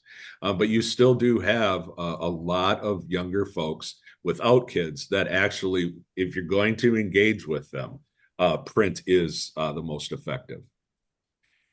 And then you can see the true impact of the grapevine as we go through and ask, do you get a lot of information, some information, not too much or none at all from these sources? The newsletter has a reach of 57% with 30% impact. The Press Gazette, 54% with 25% impact. The website and district children, more limited audience, typically parents. But then informal discussions with friends and neighbors, 54%, over half the community relies on that, with 16% saying a lot. District employees, local TV news, and social media. I will always say this about social media. It's like voting and recycling. You don't want to tell somebody on the phone that you don't vote, you don't recycle, and you rely on social media for news. So the true impact of social media is much wider than this indicates. These are the people that are just willing to be honest about it. So I'll sum up since we're getting late. I'll stop the share and come back. I think overall, what can we say? The atmospherics in the district, those key factors of financial stewardship involving the community decision-making, not only look good for the current norms, they're remarkably stable from what we saw back in 2024. There is broad awareness in the school district. A flat majority think the district's not adequately funded at this point in time. The two concerns out there that every district has had to navigate post-pandemic is the financial situation of the household, where folks are going to make an economic decision and then the growing property tax hostility. But I think if you look, and especially if it is the operating levy would have no tax impact, I would have an extraordinarily high chance of success, especially when you couple it and look at the potential budget cuts the district's facing and how disagreeable those are to the public. So I'd be happy to answer any questions. Laura.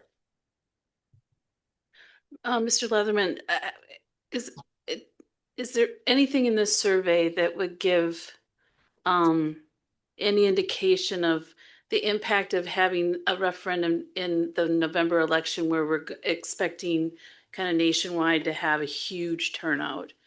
Do you model for that in any way, or maybe you didn't? I'd just like to know if you had any thoughts on that. Yeah. It's too early to do any sort of likelihood of vote at this point in time, because obviously, I mean, 2026 is a whirlwind with public opinion. From where we started in January to what the major issue is to where we are now in February, whatever, 23rd, 4th, 5th. The challenge in an even year is communication. The challenge in an odd year is turnout. If you look at, if you accept now the model that folks are looking at, which I don't, because we're 8 months from the election, things will change. It seems right now, absolutely, I agree with this, Democrats are highly motivated. You have more Democrats than Republicans. And so right now, but 2 years ago, you had a few more Republicans than Democrats. You're one of those districts. Districts that have high amounts of Republicans, it will be very difficult this year for school districts. The key is to get out early, to cut through the clutter and communicate. Because what's going to happen if you wait to, I would make the decision, I'm telling clients, make the decision as early as possible. People are going to pay attention in April and May, and summer comes, everybody checks out, and then they're going to come back and they're going to be inundated with political ads everywhere. And it will be difficult. You can't start communicating early enough this year and getting out the message and the logical consequences as early as possible. And then that way, the turnout is baked in. You don't have to worry about turnout going from 35 to 25%, and then that becomes an issue. Because the key is, in an even year election, a voter that walks in the voting booth and did not know that there was a funding request is a no vote. All right. Other discussion or questions? Alex. I just want to say you did an amazing job acquiring and presenting and explaining that data, and I really, really appreciate the work you did. Thank you very much. Concur. Others? Great. Okay. Thank you very much for the presentation of data. Superintendent Byer, do you want him to stay on while you sum? No, Peter. Go home. I think he is home. I am home. Yeah, I rushed back. I had a school board meeting at 5:30 over here. So all right. Thank you very much, sir. Thank you all. Have a great night. Yeah, you too. Lori, Kale, Angie, if you could join us. We're going to continue this discussion just with a review of our recommendation for the board. Lori, Kale, and Angie moving forward, looking into 26, 27, along with the new superintendent, will be the leads for the referendum. Okay. They're very knowledgeable. They're the ones that helped us be so successful in the past. And as you just heard, the work that they've been doing along with the Board of Education and the district in its entirety has put us in a really good position. And that's truly a tribute to all of you in the room right now, because you've worked really hard to develop a relationship with our community and they trust you. So district administration, with the 2017 referendum ending at the end of next school year, 26-27, district leadership proposes that we consider an operational referendum in November 2026. Based on the poll results, the leadership team is recommending the following, and you can find this in the memo at the bottom, that the district consider a shorter term, non-recurring referendum of 4 years, that the Board of Education and Administration continue to demonstrate understanding of the community's sensitivity to rising property taxes by bringing forth an operational referendum that either maintains or lowers the tax rate.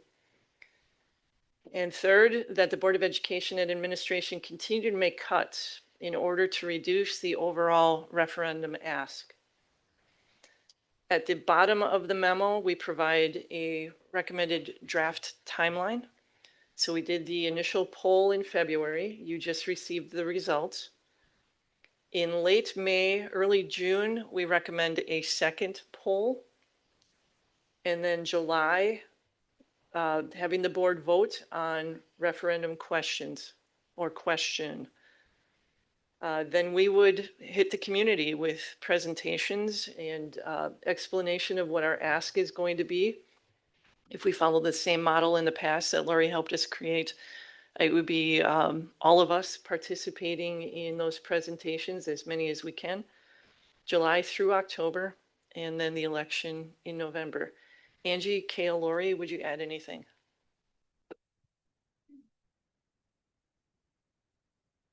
Peter didn't mention it, but when we had spoken with him earlier about the poll results, I think the important thing to take away from the survey is that we consolidated 6 schools and we still got those survey results, which means we did a good job of doing consolidations, right? We were, as a collective, we were thoughtful. We did it compassionately. We put kids and families first in that process.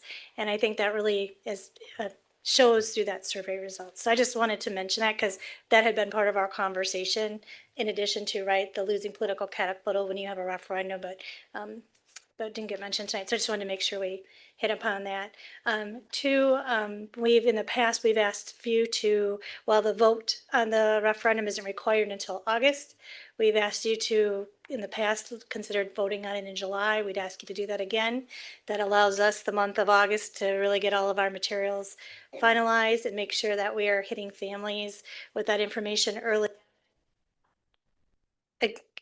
Again, with the recognition that, it's usually starting mid-October when our mailboxes really start to fill up with that November campaign material. So we want to make sure that we don't get lost in sort of the noise of the campaign season. That's all I had. And then as we work towards, like we have talked about before, so we're sitting in March, right? We have a few months to wrap up this current year. We'll kind of know where we stand, what kind of deficit we're facing, and then what we decide to do for next year is going to affect that ask in the next 4 years. So we are planning a board retreat just to talk about what our future looks like after that 4-year period of time for an operational referendum, what the ask will be, but that's where, we need to know, where we're headed for next year. So then we know where we're going for those next 4 years. So it's really kind of that, 5-year vision. And then what do we do after that? So, so those discussions will be had as well as we work towards June 30th and see how this year pans out. And then what the board decides to do with raises and things like that, because that will affect next year along with what our ask is. Because if by July we want that, we're going to want to know that probably sometime in May. I would anticipate the earlier the better so we can plan. Questions? So I have one. It feels like the plan that is established in this timeline and what he said online was like skewed a month, right? He was like, get out in June, and the earlier the better. And if we don't take a vote on things until July and we really focus on August, do we risk getting lost in the white noise? So I'll address that by saying that we've actually started this process already, right? Yeah, sure. I mean, so I think I think when he gives that advice, he's looking at the district that suddenly says, oh, hey, we're going to do a referendum, right? Where we've really been laying the groundwork. We've been very transparent with our community. they know there's a November referendum coming up, right? I think that they're getting a sense of how badly things could be if we don't pass the referendum by the turnout we had tonight at the meeting, right? That is a real concern when we're looking at between 24 to 34 million dollars. That means that's going to cut into students. There's just no other way to slice that. And so I think again, the board's done a really great job of being on top of this, engaging with our community early. We already had some community meetings around the budget. So I don't think anybody's feeling blindsided by this. I think the survey polls show that as well. So that's really how I interpret that, is I think Peter doesn't really understand all the things we've already kind of laid the groundwork on. So I still feel confident that if you didn't come, I mean, if you want to do a vote in June, great. But July for me is really kind of the final limit. And I think we also wanted to give that opportunity for another poll, because I do think while all of us saw those poll results and felt really good about what we saw there, I do think we're very worried about, gas increasing $1 a gallon in a week time, right? And what that means to that group of people who already said they were feeling financially strapped and not knowing where that's going to go, right? Is that going to be something that turns around rather quickly and we get back to where we were, 2 months from now? In 2 months from now, we're back to where we were? Or is this a long-term situation with continuing higher prices? So I think we wanted to do another just gut check to make sure we understood where the community was at that time. All right, thank you. Alex? Yeah, so that was going to be my question: is what would what would be our intentions for what the poll would look like for that second poll? Would it be larger? Would it be broader? Would it be different in any way? So that way I can kind of understand what to expect as far as how it would inform us. I think the poll itself, we let Peter sort of determine what those parameters are around the ask, but I think that would really be looking at what is the question we want to put before people in that final referendum question, right? I think that's where you're really going to say, we had to pick a number, right? So we just picked a number. So 35 million isn't necessarily the number you're planning on taking forward in November. So the idea is to have a more finalized number to then, so that, because I think our hope is that we would like to see what we bring forward past in November and not have to come back again in April if it fails, just because of the additional expense that's involved in a referendum campaign. And would that poll potentially have kind of a menu, kind of like he started to kind of break down some of the data about how people felt about some scenarios? Once we kind of figure out what reality we're working in and looking at, is that the intention with the poll, is to have kind of a couple different scenarios, engage people's feedback, or just kind of more general like what we got here? We certainly could have a discussion around if you wanted to be more specific about the things you were looking at cutting. I think we gave some pretty general areas. If there were some specific things you really wanted to lay out, we could certainly talk about that at that time. Jeanette?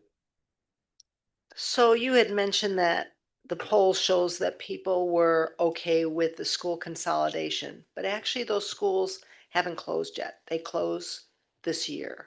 Do you think that people are going to, that those poll numbers will change slightly because now, oh, it really happened. These schools are actually closed. Our kids are having to go to a different school. Do you think that's going to skew it either better or for worse? But So what I would say is that I feel like what it said was that you did not break trust with this community through making those school consolidations, right?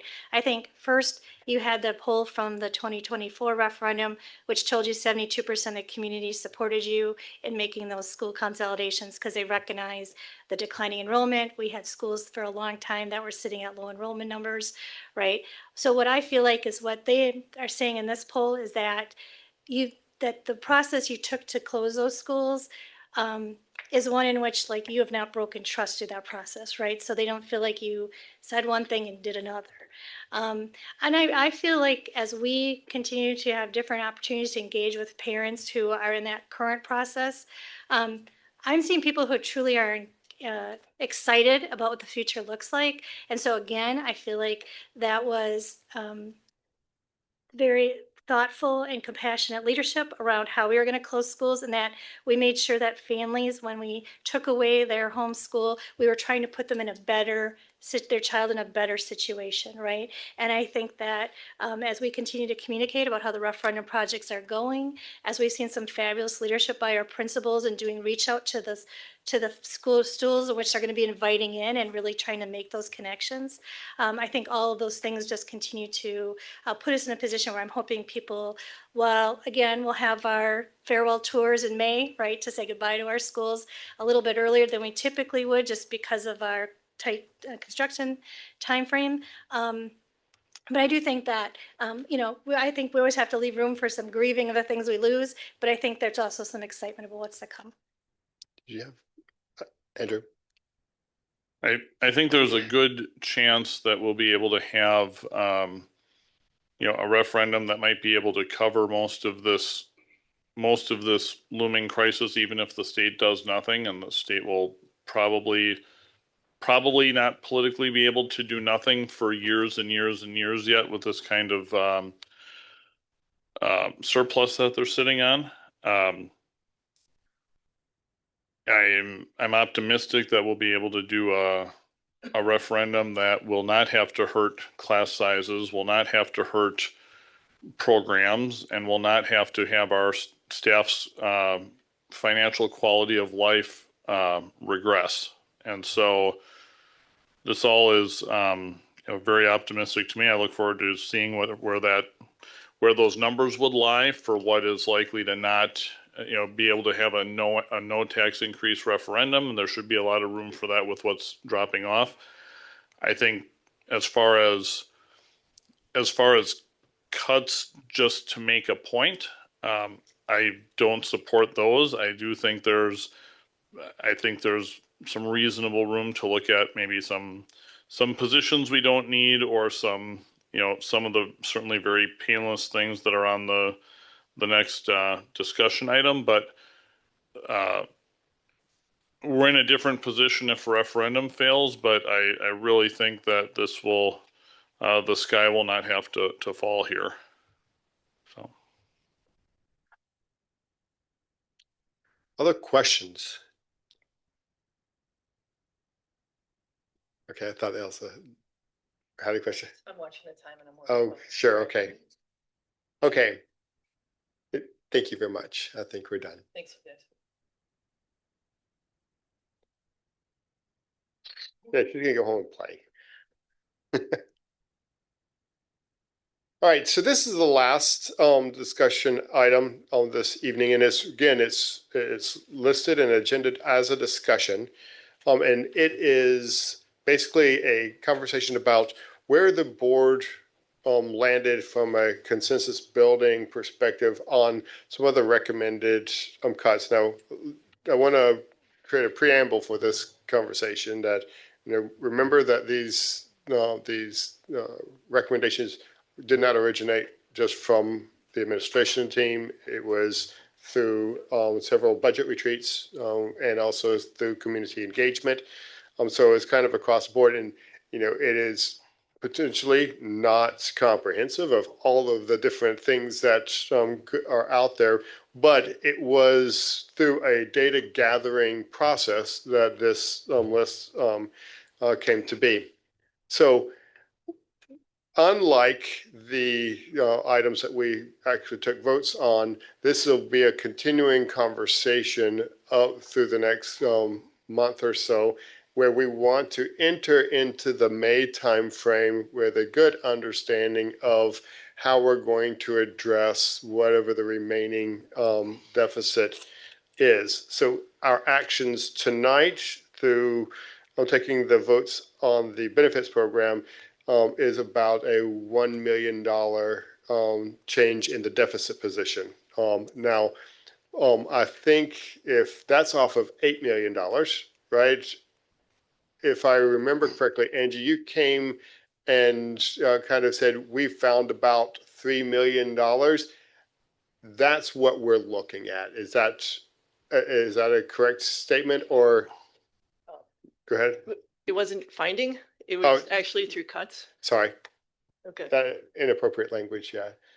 So so when you talk about like not filling, backfilling positions and things like that. And and cutting budgets, departmental budgets. Okay. So tonight, recognizing that it's late, what I would like to be able to do as far as direction to the team is to identify any action, any of these items that we should tell them to stop investigating or stop doing analysis. Most of everything came off as conditionally acceptable as we progress. There's one that was, one or two that were reluctantly acceptable, and we had one that was not acceptable at all. So from my position, line item number 6, stop recording live streaming board meetings. I think there should be no further investigation there. Number 12, increase school fees. That is a annualized conversation, and it focuses on those individuals and those families in our district that are under the most stress financially, and making sure that we have means for covering those fees or allowing them to opt out of those fees. But do we want any additional analysis, i.e. coming up with a TBD, changing a TBD into a number here?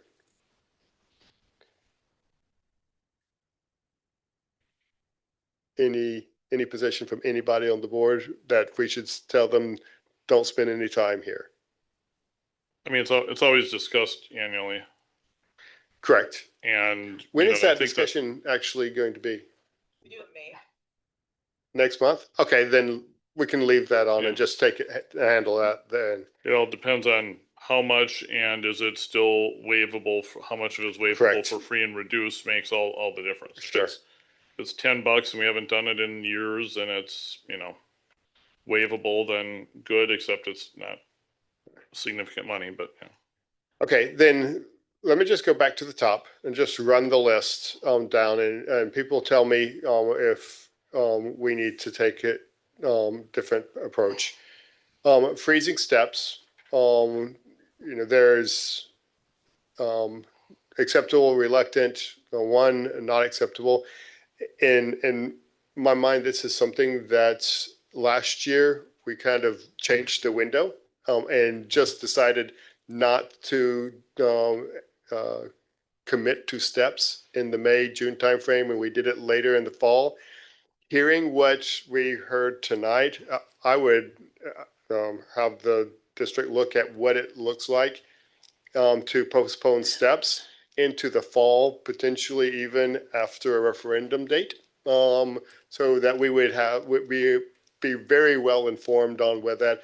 Last year, we then retroactively applied steps back to the beginning of the year. Any concerns or questions? Andrew, your light's still on, are you? Oh, no. Okay. Annual benefit recommendations we covered tonight. Freeze admin tuition reimbursement, low budget item. So I'm just going to go through them. Stop me if we need to have a discussion, right? Then we've already reduced number of school days. Any discussion there? Yeah, I would say, I mean, if you look at how people voted, I feel like we could get rid of that one. It's a pretty negligible savings, and I mean, I think we've messed and are about to be messing with enough of the schedule as it is that, I mean, I think it kind of speaks for itself there. We're good with that? Yeah, if it was 10 times that much to reduce some school days, then I think we talk, but it's really nothing. Okay, same. So stop posting in the newspaper. There were two of you that said that was not acceptable. Is there a reasoning why that's not acceptable? Yeah, the savings is so small to erase tradition from when public meeting notice started, I guess. And if you just look at like the survey for the referendum, it's still 50, even young people, they want to see stuff for print now, believe it or not, sometimes. And I just want for basically no savings, I want to maintain people as much access and involvement and engagement in our board as possible. So yeah. All right, then. I just think that we have to remember that we're not going to be able to save $5 million all in one fell swoop. It's going to have to be incremental. And I think that, we might have to take a $10,000 step. So I would still be in favor of ending this. Laura? I would agree with Lynn on this. And in the future, if our financial situation gets better, we can come back and revisit it. Yeah, thank you. The two building consolidations. Now, again, they don't address this coming year's budget. So really what we would be saying is, to the district, is continue to look at optionality. Is that fair there? Yes. Yeah. I guess I'll save the speech if we're not going to do it for next year, but I will chain myself to JDL before it is almost. I am almost as fierce about this as I would have been about closing West. It's a baby step below that. That will kill the program if you do it. And if you don't think so, you haven't talked to enough JDL families and kids. But we're not doing it this year, so okay. Then we've already taken action on, I'm sorry, Jeanette. I also think we need more information about what does that mean, consolidate, whether it's Minoka, JDL, or whatever it is. Correct, yeah. Before we can totally throw it out or agree to it. Yeah, there's a tab on the spreadsheet on the last one, just that includes some notes, and some of you put, hey, well, what is the alternative, right? Where would it go? And we need some more information about that. That's fine. And I would like to know information about what would be a location, because I recognize and I agree with Andrew, if you tried to pair one of these schools with a comprehensive high school, but that's different than if we had another opportunity in the School of Innovation campus or something like that. Yes, Lynn. So I just want to make sure I understand, because you just said pair one of these schools with a comprehensive high school. Move the student body over to another location, because I think we have talked about consolidation with West Right. being a comprehensive high school, but I don't know that that's the only option on the table. Okay, because, you seem to be saying that if you do put it in a comprehensive high school, that can't work, that can't be an option. I think Did you say I'm not going to say that it's not an option. I said my opinion would be much more closer to Andrews if you took one of these populations and put them in, embedded them into a comprehensive high school because of their unique needs, right? So it would, that's all I was saying. Yeah, if there's that's what I meant. If there's a small available building, or we decide maybe we don't want to sell one of the elementaries and or something like that, or we could get those are different. I just don't want to. It's mostly about putting in a comprehensive high school. Understand. So we took action on the closed Edison pool this evening, and then there was, I think, everything else really should be on the table, and just let the district continue working on the analysis. Is everyone good with that? Okay, and then we can take up another like a deeper conversation at the next work session on this. Okay, Alex. Yeah, and obviously we had some discussion, and the other question would be, and this goes for other board members too, because I might not be the only one, but about how we can offer other ideas and thoughts where to put things on this list, because like Lynn said, we're gonna have to cover $4 or $5 million hole, and this list doesn't even begin to get close to that, I don't think, especially with potential disagreement and taking certain things off the list. So whether that's next meeting or otherwise, there's other things that we can consider yet. Yeah. So I agree. And when we look at this, so there are two things really that aren't on this list, and kind of we have to make decisions once we get through this list.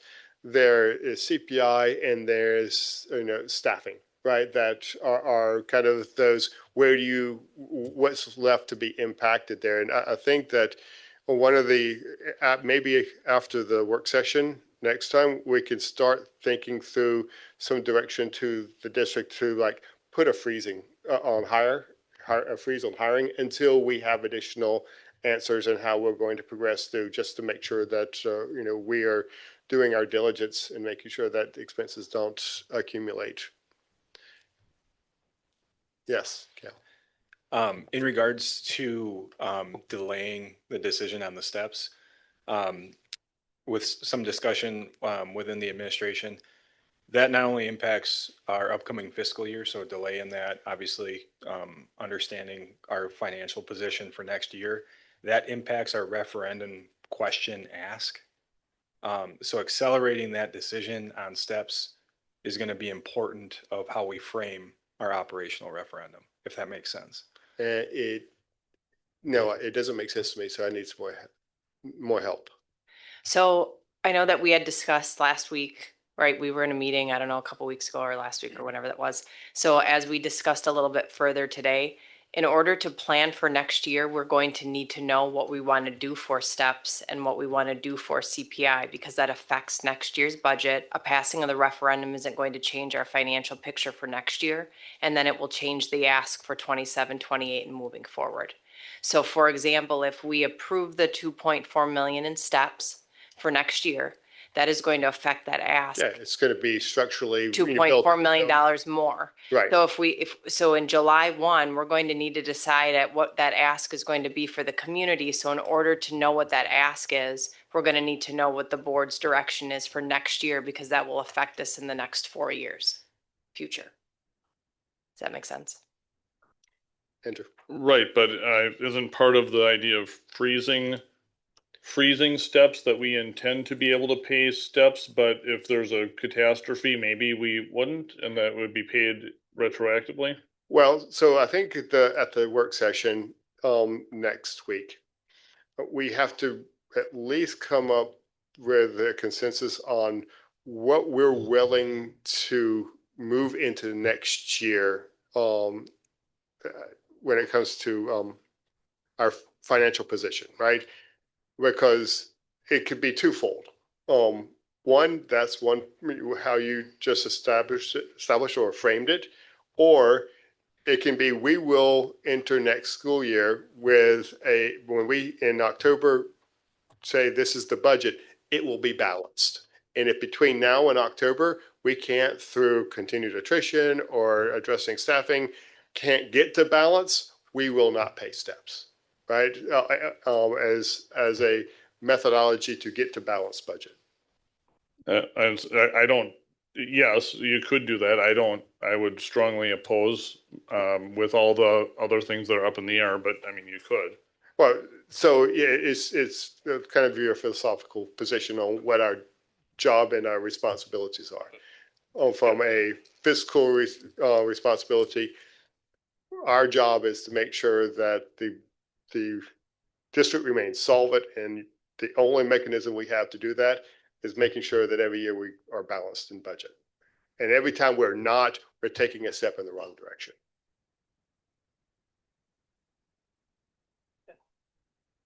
All right, so we'll revisit at the work session. I want to appreciate and thank everyone for their attention this evening. It's been a long one. I would entertain a motion to adjourn. Motion to adjourn. Second. All in favor? We are adjourned. Thank you very much.